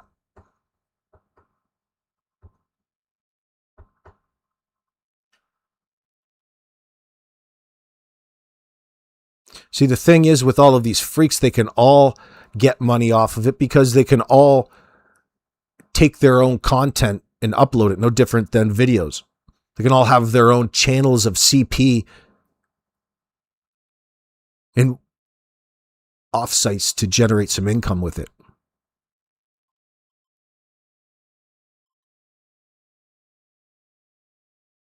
Oh yeah, Peggy, Malaya knows exactly what happened and should be held accountable. Absolutely. The fact that she's out here hardcore pretending like the very first fucking day, nothing has changed since that very first interview. I'm just staying as hopeful as possible. I want them home. I want to hold them. And I want them home. What happened was we woke up, I heard them playing in the next room beside us, and I was drifting in and out of sleep. And they're not the type of kids that we tell them not to go outside on their own. We always make sure that we're out there with them, watching them. And they happen to just get out that sliding door, and we can't hear it when it opens. And they were outside playing, but we weren't aware of it at the time. And the next thing we knew, it was quiet. And we get up, and I tell him, my partner, Daniel. She's got this story all fucked up. She's telling you things that happened, but she doesn't know. They weren't aware of it at the time. Well, how is it that you became aware of it? There's no real clear, concise answer or flowing rationale to any of it. She's so fucking all over the place. It's just a person trying to memorize or remember what they quickly came up with.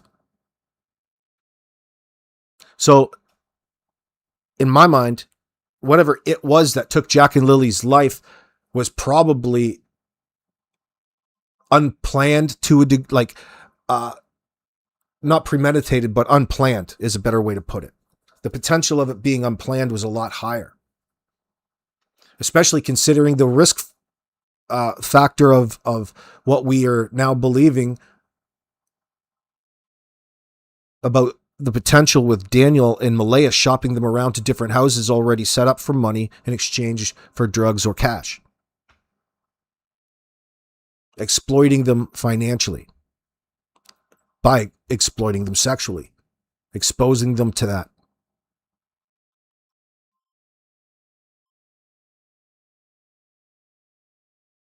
What is it that old Malaya knows in life? What is it she is sure of?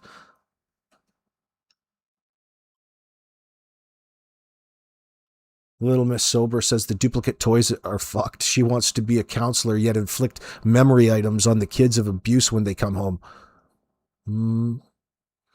It's all a performative act. Nothing really fits, does it? It's all performative.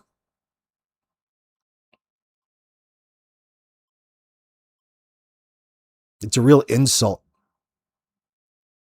Not just to people's intelligence. But again, it's the performance of desperate liars.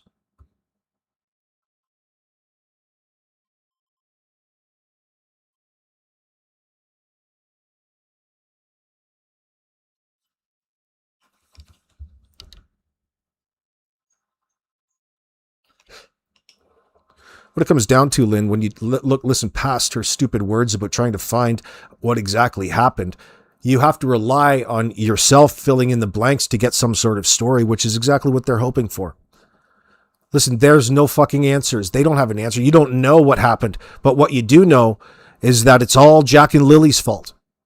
They voluntarily, on their own accord, left the house never to be seen again. Major problem. That's not an excuse. You guys sleeping in and out of, or fading in and out of consciousness isn't an excuse for not attending to your kids if they were home that day. But it just goes to show you what you're willing to admit to. The bare minimum of negligence right there, you'll admit to, just not to admit to what really happened, which is the evening of Thursday, even right to the afternoon after Dollarama.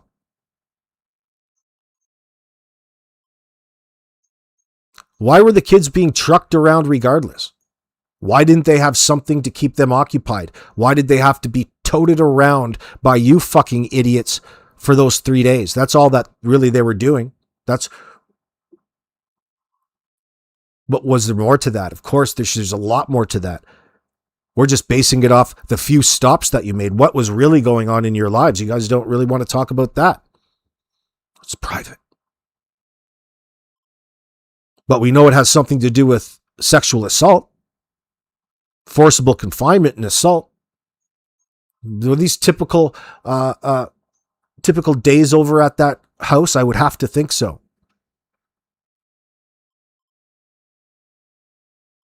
Just think about what those kids were exposed to. They're out of control, not caring. Right down to the point of food, where the family was bringing over food.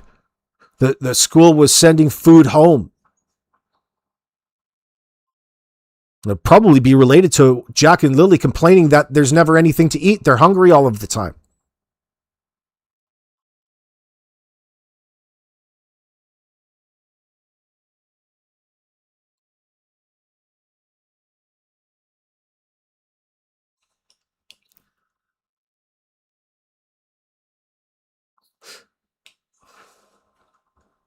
Well, Bonnie, they're not getting Meadow back. Not with the shit that they're putting on. There's all kinds of reasons for it. It has everything to do with how not stable Malaya is since day one. Now that all this has come out, there's not just there's not a situation in hell where she's going to get Malaya back, especially with everything that's known and the negative evidence. Too much of a chance considering all of the risk factors are high and they're present and they're out there in the public eye. You don't have to ask.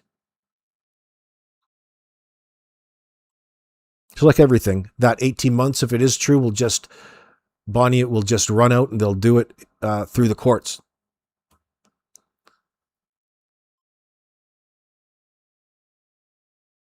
They're not going to have to do anything outside of the process that they're already, in. They're already in the system. Or excuse me, Meadow's already in the custody of CPS. So, I mean, whatever's going to be the next step.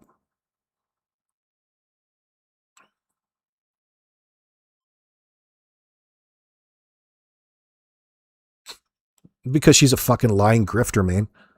She's a scumbucket. Don't even bring her name up in my chat. Thank you.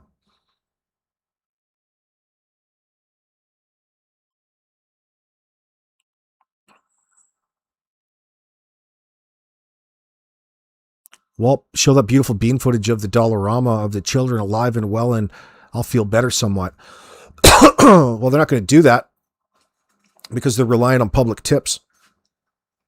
Number one, and there's possibly other reasons, but primarily it's an easy way to compare possible future tips.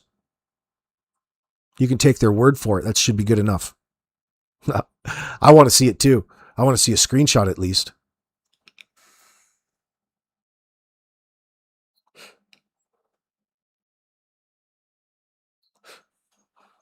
See, just the 3 days, the 72 hours, what we know, think about how abnormal Jack and Lily's lives were for the 72 hours before May the 2nd, from the Wednesday, Thursday, and Friday. Now, Wednesday was abnormal because it was a PD day, but the way their family, their behavior as a family is abnormal. Like, you guys have nothing to do.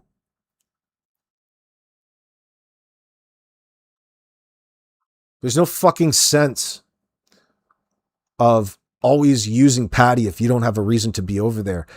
Why are you back at Patty's when she's kicked you guys out to begin with into this Gairloch Road? Now you're back allegedly over there doing laundry. It's just a bizarre thing to do, even if you take all these garbage bags full of dirty laundry. Like, what sort of fucking slob are you? That's disgusting. Having too much laundry dirty around, it makes no sense. It reeks of a lazy household. And you guys are so fucked. You guys go and spend $300 on 8 balls.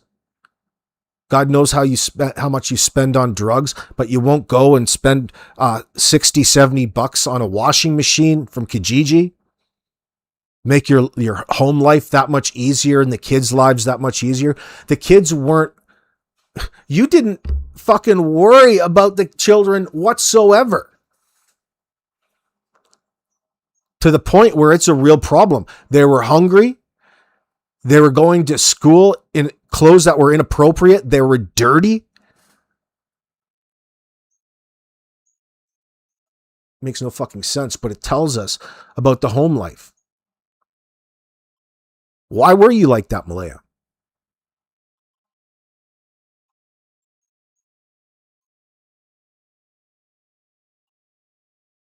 They had a laundry. It was out in the yard, Mr. Hemi says. Yeah, that's true. We got a replacement. Fuck, I mean, you could go get a used one for so cheap. But yet you got to go over and leech off of Patty, just a reason to go over there and milk her for money. You got to put it on somebody else's lap.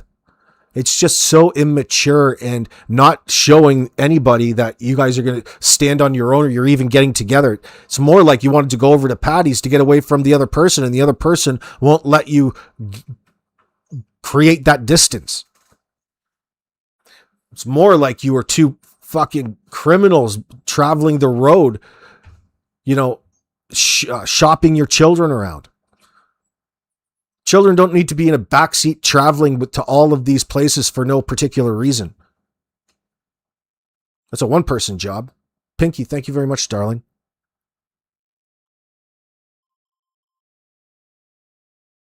Two days of that.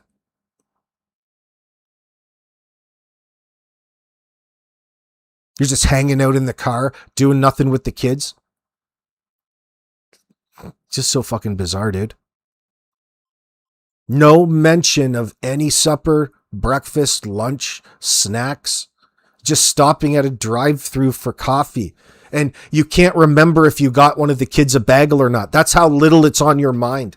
That's on paper that's on paper. These are the little things that you could pick up. It's not very significant, but I mean, really. You know what good moms do? They feed their kids.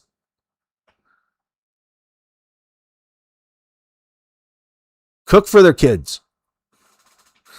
Sometimes they're not great cooks. There is no cooking for the kids in this household. What is going on? Everything, every day would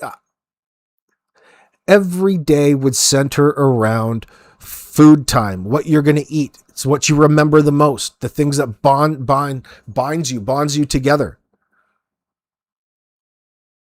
Malaya wasn't doing any cooking. She certainly wasn't doing any cleaning.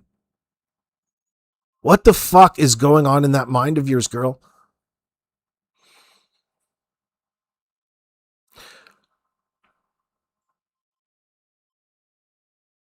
Well, the problem is, Trail Hiker, there's no problem with that statement. Like, I mean, that's the logical next step to all of this, what we've been talking about, and there's evidence for it. And it fits in with the words talking about sleepovers in association with what Daniel wants to say was missing clothes that he recognized. Cindy's never seen them. Cindy's never seen the backpack or the doll that goes allegedly on sleepovers with the kids. Well, first of all, even when I was young, I mean, whose place are you going to sleep over at? And why are there so many? It's so bizarre. You don't have that many friends that are normal. It's not like you're a normal everyday couple that has kids and kids have social lives. These are children that have been isolated away. It doesn't resemble a scenario. Fuck Logan's kids. Logan doesn't even know the family. Nobody around there knows the family. So who exactly is it that they're sending the kids on these overnight excursions with? It wasn't Cindy.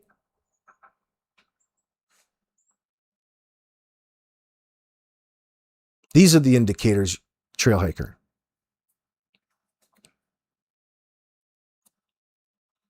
Wasn't Logan's. It's somebody who doesn't want to say anything. But you need to stop short and don't let your imagination get too far, because it's unnecessary in introducing any of these ghost culprits, because everybody within this circle is there for a reason. It's more of an identification. Now it's starting to make a lot more sense on what bonds these fucking chomos together in order to provide false alibis, sidetracking, promote them.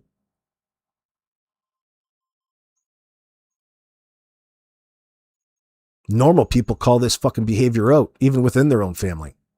But this crew is so deep into it generationally, it's normalized, and so is the silence. Over shame and embarrassment on one hand, and because the worst case scenario on the other hand is that the victims eventually turned into perpetrators themselves.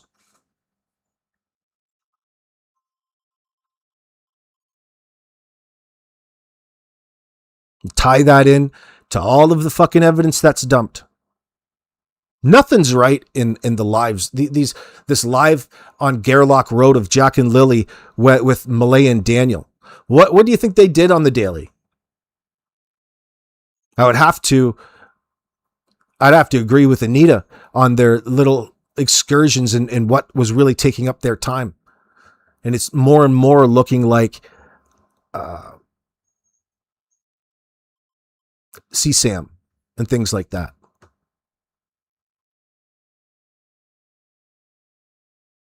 And it's making a lot more sense, Robin, why they needed to fuel that filthy rug habit that you're mentioning. But it's all internal to this little circle. Amongst their family members, they would already have a clientele, an economy, a person to use because you already know that they like kids, that they're into kids, and that you can control them and get cash out of it. They're so both disassociated from Jack and Lily and all of this that it just stinks.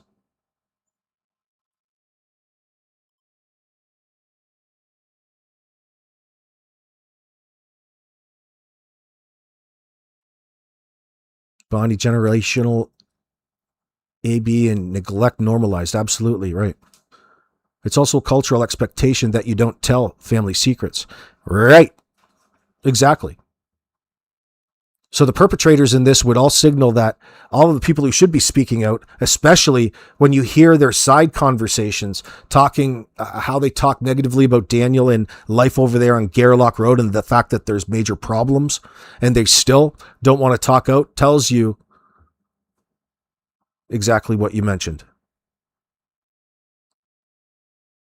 A high probability.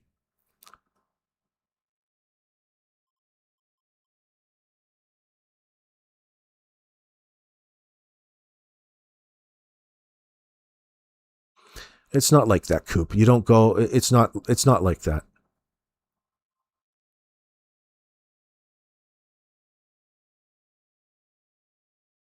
That's something that you can go and ask AI about. Ask AI about how people profit from that instead of asking how much a film goes for in that sense. It's not the way to look for it. It's like asking how much weed is. And it's not a conversation that I want to have here. But it sounds like a question for Grok or something. Go deep. I'm not poo-pooing you for asking the questions. It's just I don't want to steer things in an inappropriate manner when it's a layman question and somewhat unrelated. You don't really necessarily have to take it there. If she thinks that if she thinks that she, meaning Malaya, is a good mom, Pinky saying, I hate to see her upbringing. Go and listen to Anita. Hopefully they go live later tonight and talk all about it and remind people.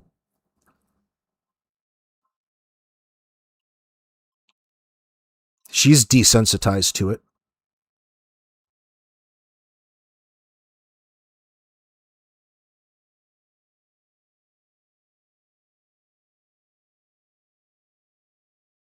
Mart, you don't understand why they aren't doing something. What do you mean?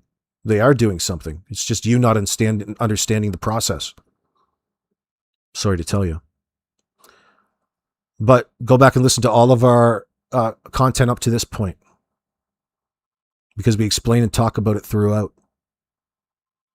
And Mike demands. He's the man.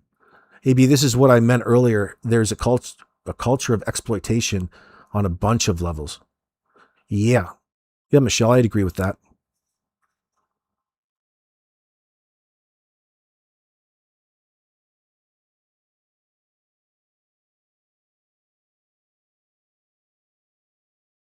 Good to see you, Stacia. You're talking about going around a pool? Yeah, we're getting some heavy thunderstorms come through the area here as well. It'll be over soon. It's just a little spot. I noticed that you guys are getting it too. Us and you guys. And that's everybody else is sunny. Maleyha's mom, Cindy, had problems with CPS too. That's the word on the street, trail hiker, allegedly. She is why MBM lived with her grandma growing up, and Hayden. Right, so it's all already a broken system. Not saying that, it's not always, this isn't always the result of it. But speaking specifically, there was problems in Maleyha's upbringing as well. Challenges. Pretty severe ones. I think you're talking over about, that's Anita talking about how Cindy was probably or possibly letting all kinds of men around Malaya when she was young. I don't know about that though. Would she have the opportunity or bringing or exposing them to the wrong types of individuals perhaps? Don't know yet. Thanks, Brian. What's going on, brother?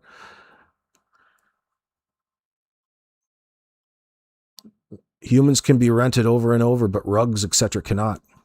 Yeah. Yeah, there's definitely a benefit to using and trafficking humans. You can sell them multiple times over and over again. You're right.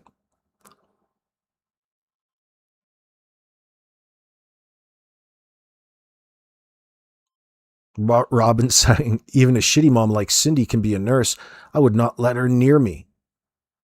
Fuck me. Depends what kind of nurse.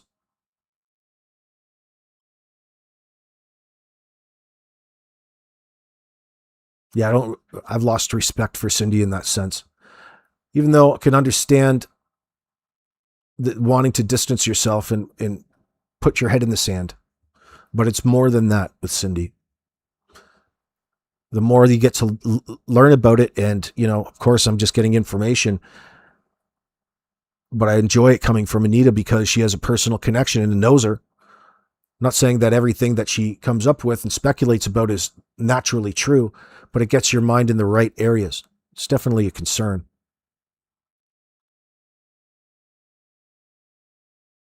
And it's just talking, you're trying not to generalize a person based off of it. It should show you about what's going on in the situation.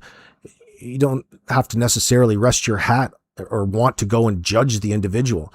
Like, we all have the capability of evil within us. We all have good in us.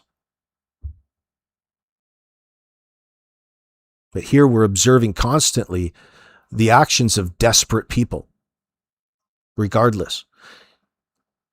And all of this evidence dumping, or however we want to term it, or getting rid of evidence, the stuff, the pink shirts, the blanket, and things like that. That blanket really, really connects everything together. From the perspective of recognizing people's association and what is going on. There's no reason to bring people in unless they're associated with what had happened to Jack and Lily already.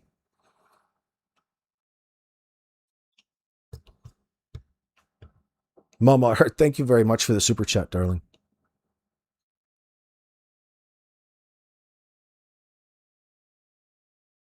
Look, the RCMP and the CBC will do this until the cows come home, until they have enough information. Put the smile on their face. Until things will change when they have enough information.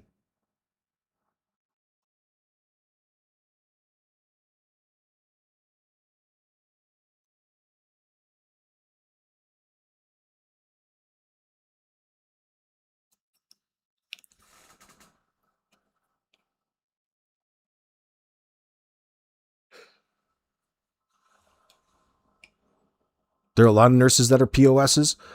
Michelle, is that Probably. There's a lot of nurses, period. I mean, there's got to be a few bad apples in the bunch, of course. Guys, I don't want to. My mom's a nurse. I can't do that. Nurses are often very pragmatic. Is that okay?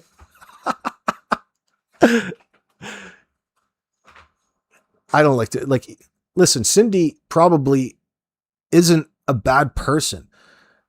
You get a bad taste in your mouth because you know that she's hiding and protecting somebody who's so blatantly guilty of bringing harm, not protecting their children, and lying nonstop. It's really easy to get your bias built up. There's probably a lot of things maybe that we don't like about Cindy. We don't know. I don't want to get to know. I don't want to know that shit. Please, I don't want to know unless she has something to do with it. But the argument is she does have something to do with it. She's facilitating the cover up because her own children, Hayden and Malaya, possibly have drug her into this.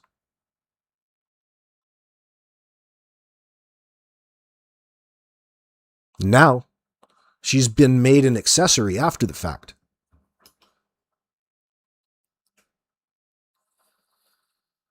Maybe Anita wants to take it further than that.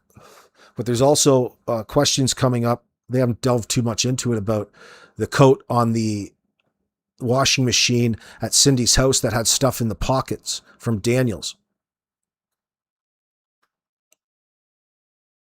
Another thing that Wayne said we can't forget is him identifying the fact that there was clothes associated that were in a vehicle that was out actively disposing of evidence or destroying evidence on that May 2nd, the morning. There sure was a lot of movement around.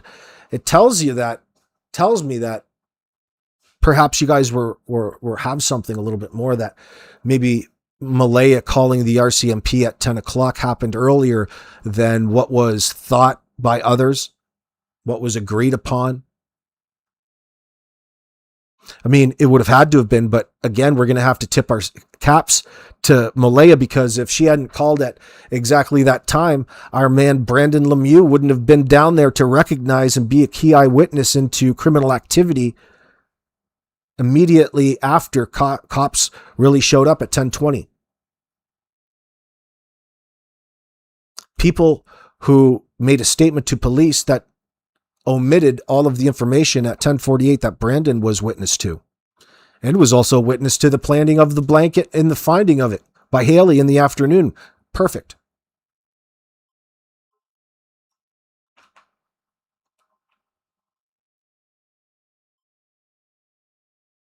There's an avenue. There's a lead, Malaya. Weren't you looking for them? Well, why aren't you talking about them, I wonder?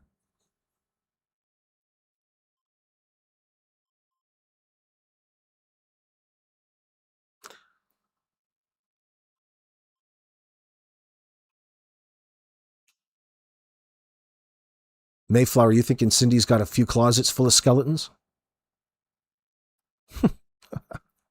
Maybe. I don't know. Maybe. She doesn't have any backbone. Probably right, though. You're probably right.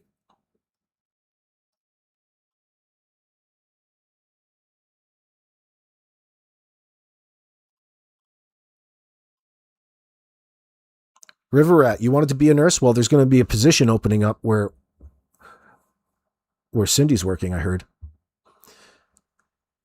In DM interview, he sounds baffled about the clothing being found in NG. What's NG, Anita? His 2 shirts, clothes, Brandon found them planting, and they may be more to get rid of.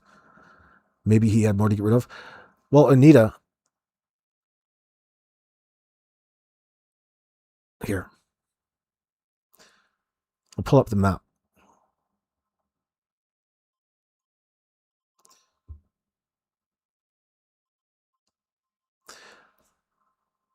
The area in which they found the blanket in the tree, there was also a pile of clothes, a pink shirt hanging in the tree that nobody likes to talk about. that is a stash of evidence. Now, the blanket is linked directly to the garbage at Gairloch Road, okay? But there's other spots, Anita, that have evidence stashed in the trees exactly like it was at the area where the clothes were, where the blanket was on Lansdowne Road. You follow me? Making everything relevant. So that was down there, but there's all of these other spots. There's the second area with this pink shirt. There's another pink shirt with baseballs on it collected by the MCU across from the diaper dump. There's down the star at the bridge, but there's other clothes that was found. Whoops, where am I going? More clothes that were found way too far. The purple bloody underwear, the black sock, the white sock, the small girl's headband, the matching headband, the purple headband. Whoops, you can't see that. Hold on. Thought I was up there. It's not showing up there. What's going on? Hold on.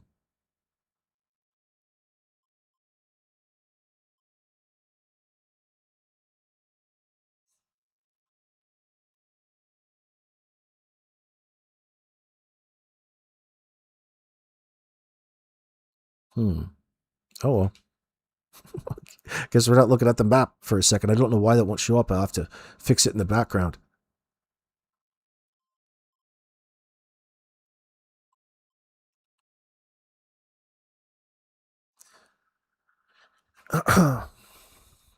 Sounds baffled. Whoa, it's just so baffling. They don't want to talk about it. They just want to pretend how baffling and confusing it is. Mm-hmm. Right, well, I'm baffled too then. I'm not baffled, fuck. It would indicate that they all have something to do with Gairloch Road, seeing how there's 2 kids missing. All the clothes were age appropriate, Anita Bonita. Were age appropriate to Jack and Lily's age. Across from the diaper dump, even down to the underwear with blood on it, there's a strong indicator that somebody was SA'd. Presumably Lily's underwear with the matching headband, and Jack's sock with feces on it. Again, strong indicators of what it is and who would be disposing of such evidence and what was going on in Jack and Lily's life up to that point.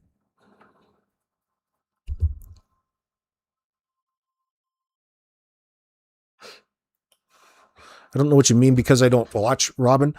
You're saying, but Daniel said he found his sweaters? Oh, shit. So did he go get them from where he put the bodies? I don't know. Just saying it doesn't make sense. Yeah, he said that. Well, again, he's trying, who knows what he's fucking doing, but regardless of what it is they say about any of it, it would indicate there's a tie there. There's a pattern. And the link is them and the sweater that they've identified from being from their garbage. It links all of the evidence that's found potentially to being from that road. Stronger possibility. Like, what the fuck did you think? You've got a 4 and a 6-year-old missing, and you got all kinds of kids' clothes strewn about Hell's Half Acre around the property, the house. You're wanting to externalize it. You're the ones who need to give us the fucking answers. Don't be foolish.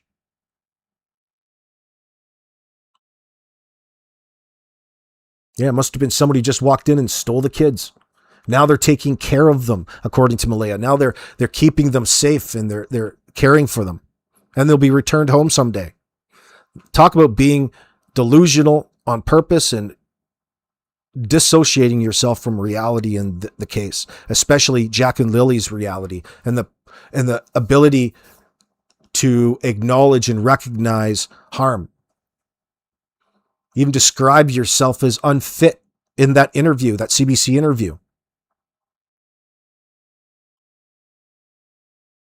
I wonder what all the information is that she wants, that she blocks out. She knows what it is.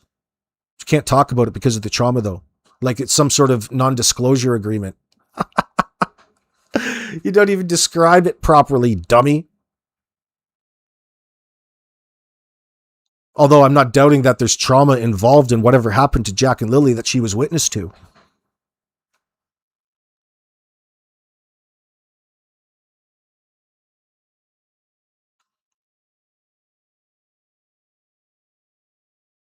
All right, guys. 4:20. Thanks this afternoon, guys. We'll be back tomorrow to carry the torch. Make sure you guys watch Mike and Anita tonight. They've been putting out some popping content. I'm going to watch the Jays win, hopefully for the third straight game. Cross your fingers, y'all. Thank you for the super chats. It's very generous of y'all. Keep the faith. Friends, again, don't be discouraged about this attitude.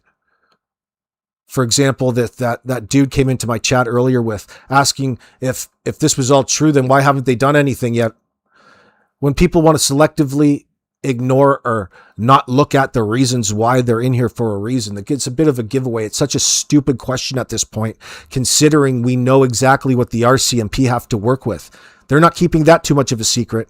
The only story that they gave the RCMP was that bullshit one that we heard earlier on that come out of Maleyha's mouth the first day, and they're not wavering from it. That would suggest that this investigation, that the focus is solely on the suspects. Okay, and they're building a case against them. However long it takes, whatever they need, they've got to go through the process. That's just the way it works, and it's the way it should work everywhere. Due process. Reasonable grounds. And there's a mountain of circumstantial evidence they've got essentially the judicial authorization to do what they need to do in order to get the answers that they need to get. Headlined in the National Post. I trust that.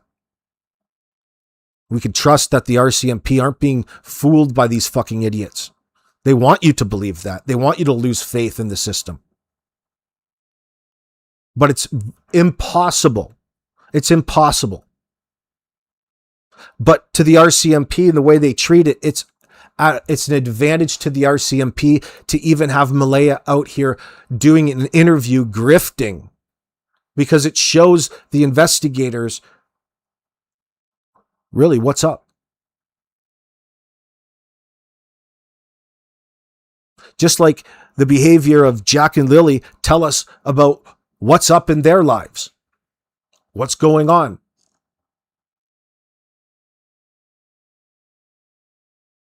However long it takes. Daniel's going to be the first one to go down.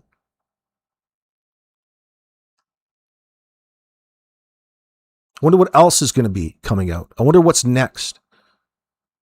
The details of that case are of high interest, because it would really give us so much more about the lives and what Jack and Lily had to endure when they were in Gairloch Road for those 2 years. What the parents' priorities were. Think about all of the toxicity that they were subjected to. And on top of that, they got toted around everywhere in the back fucking seat, starving.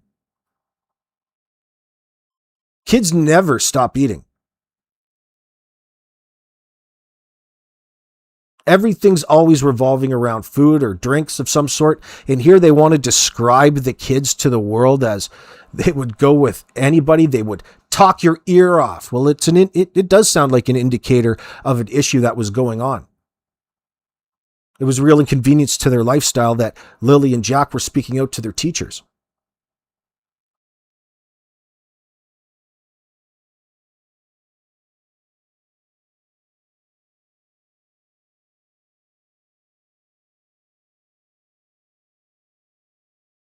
I'll see you guys later. Peace.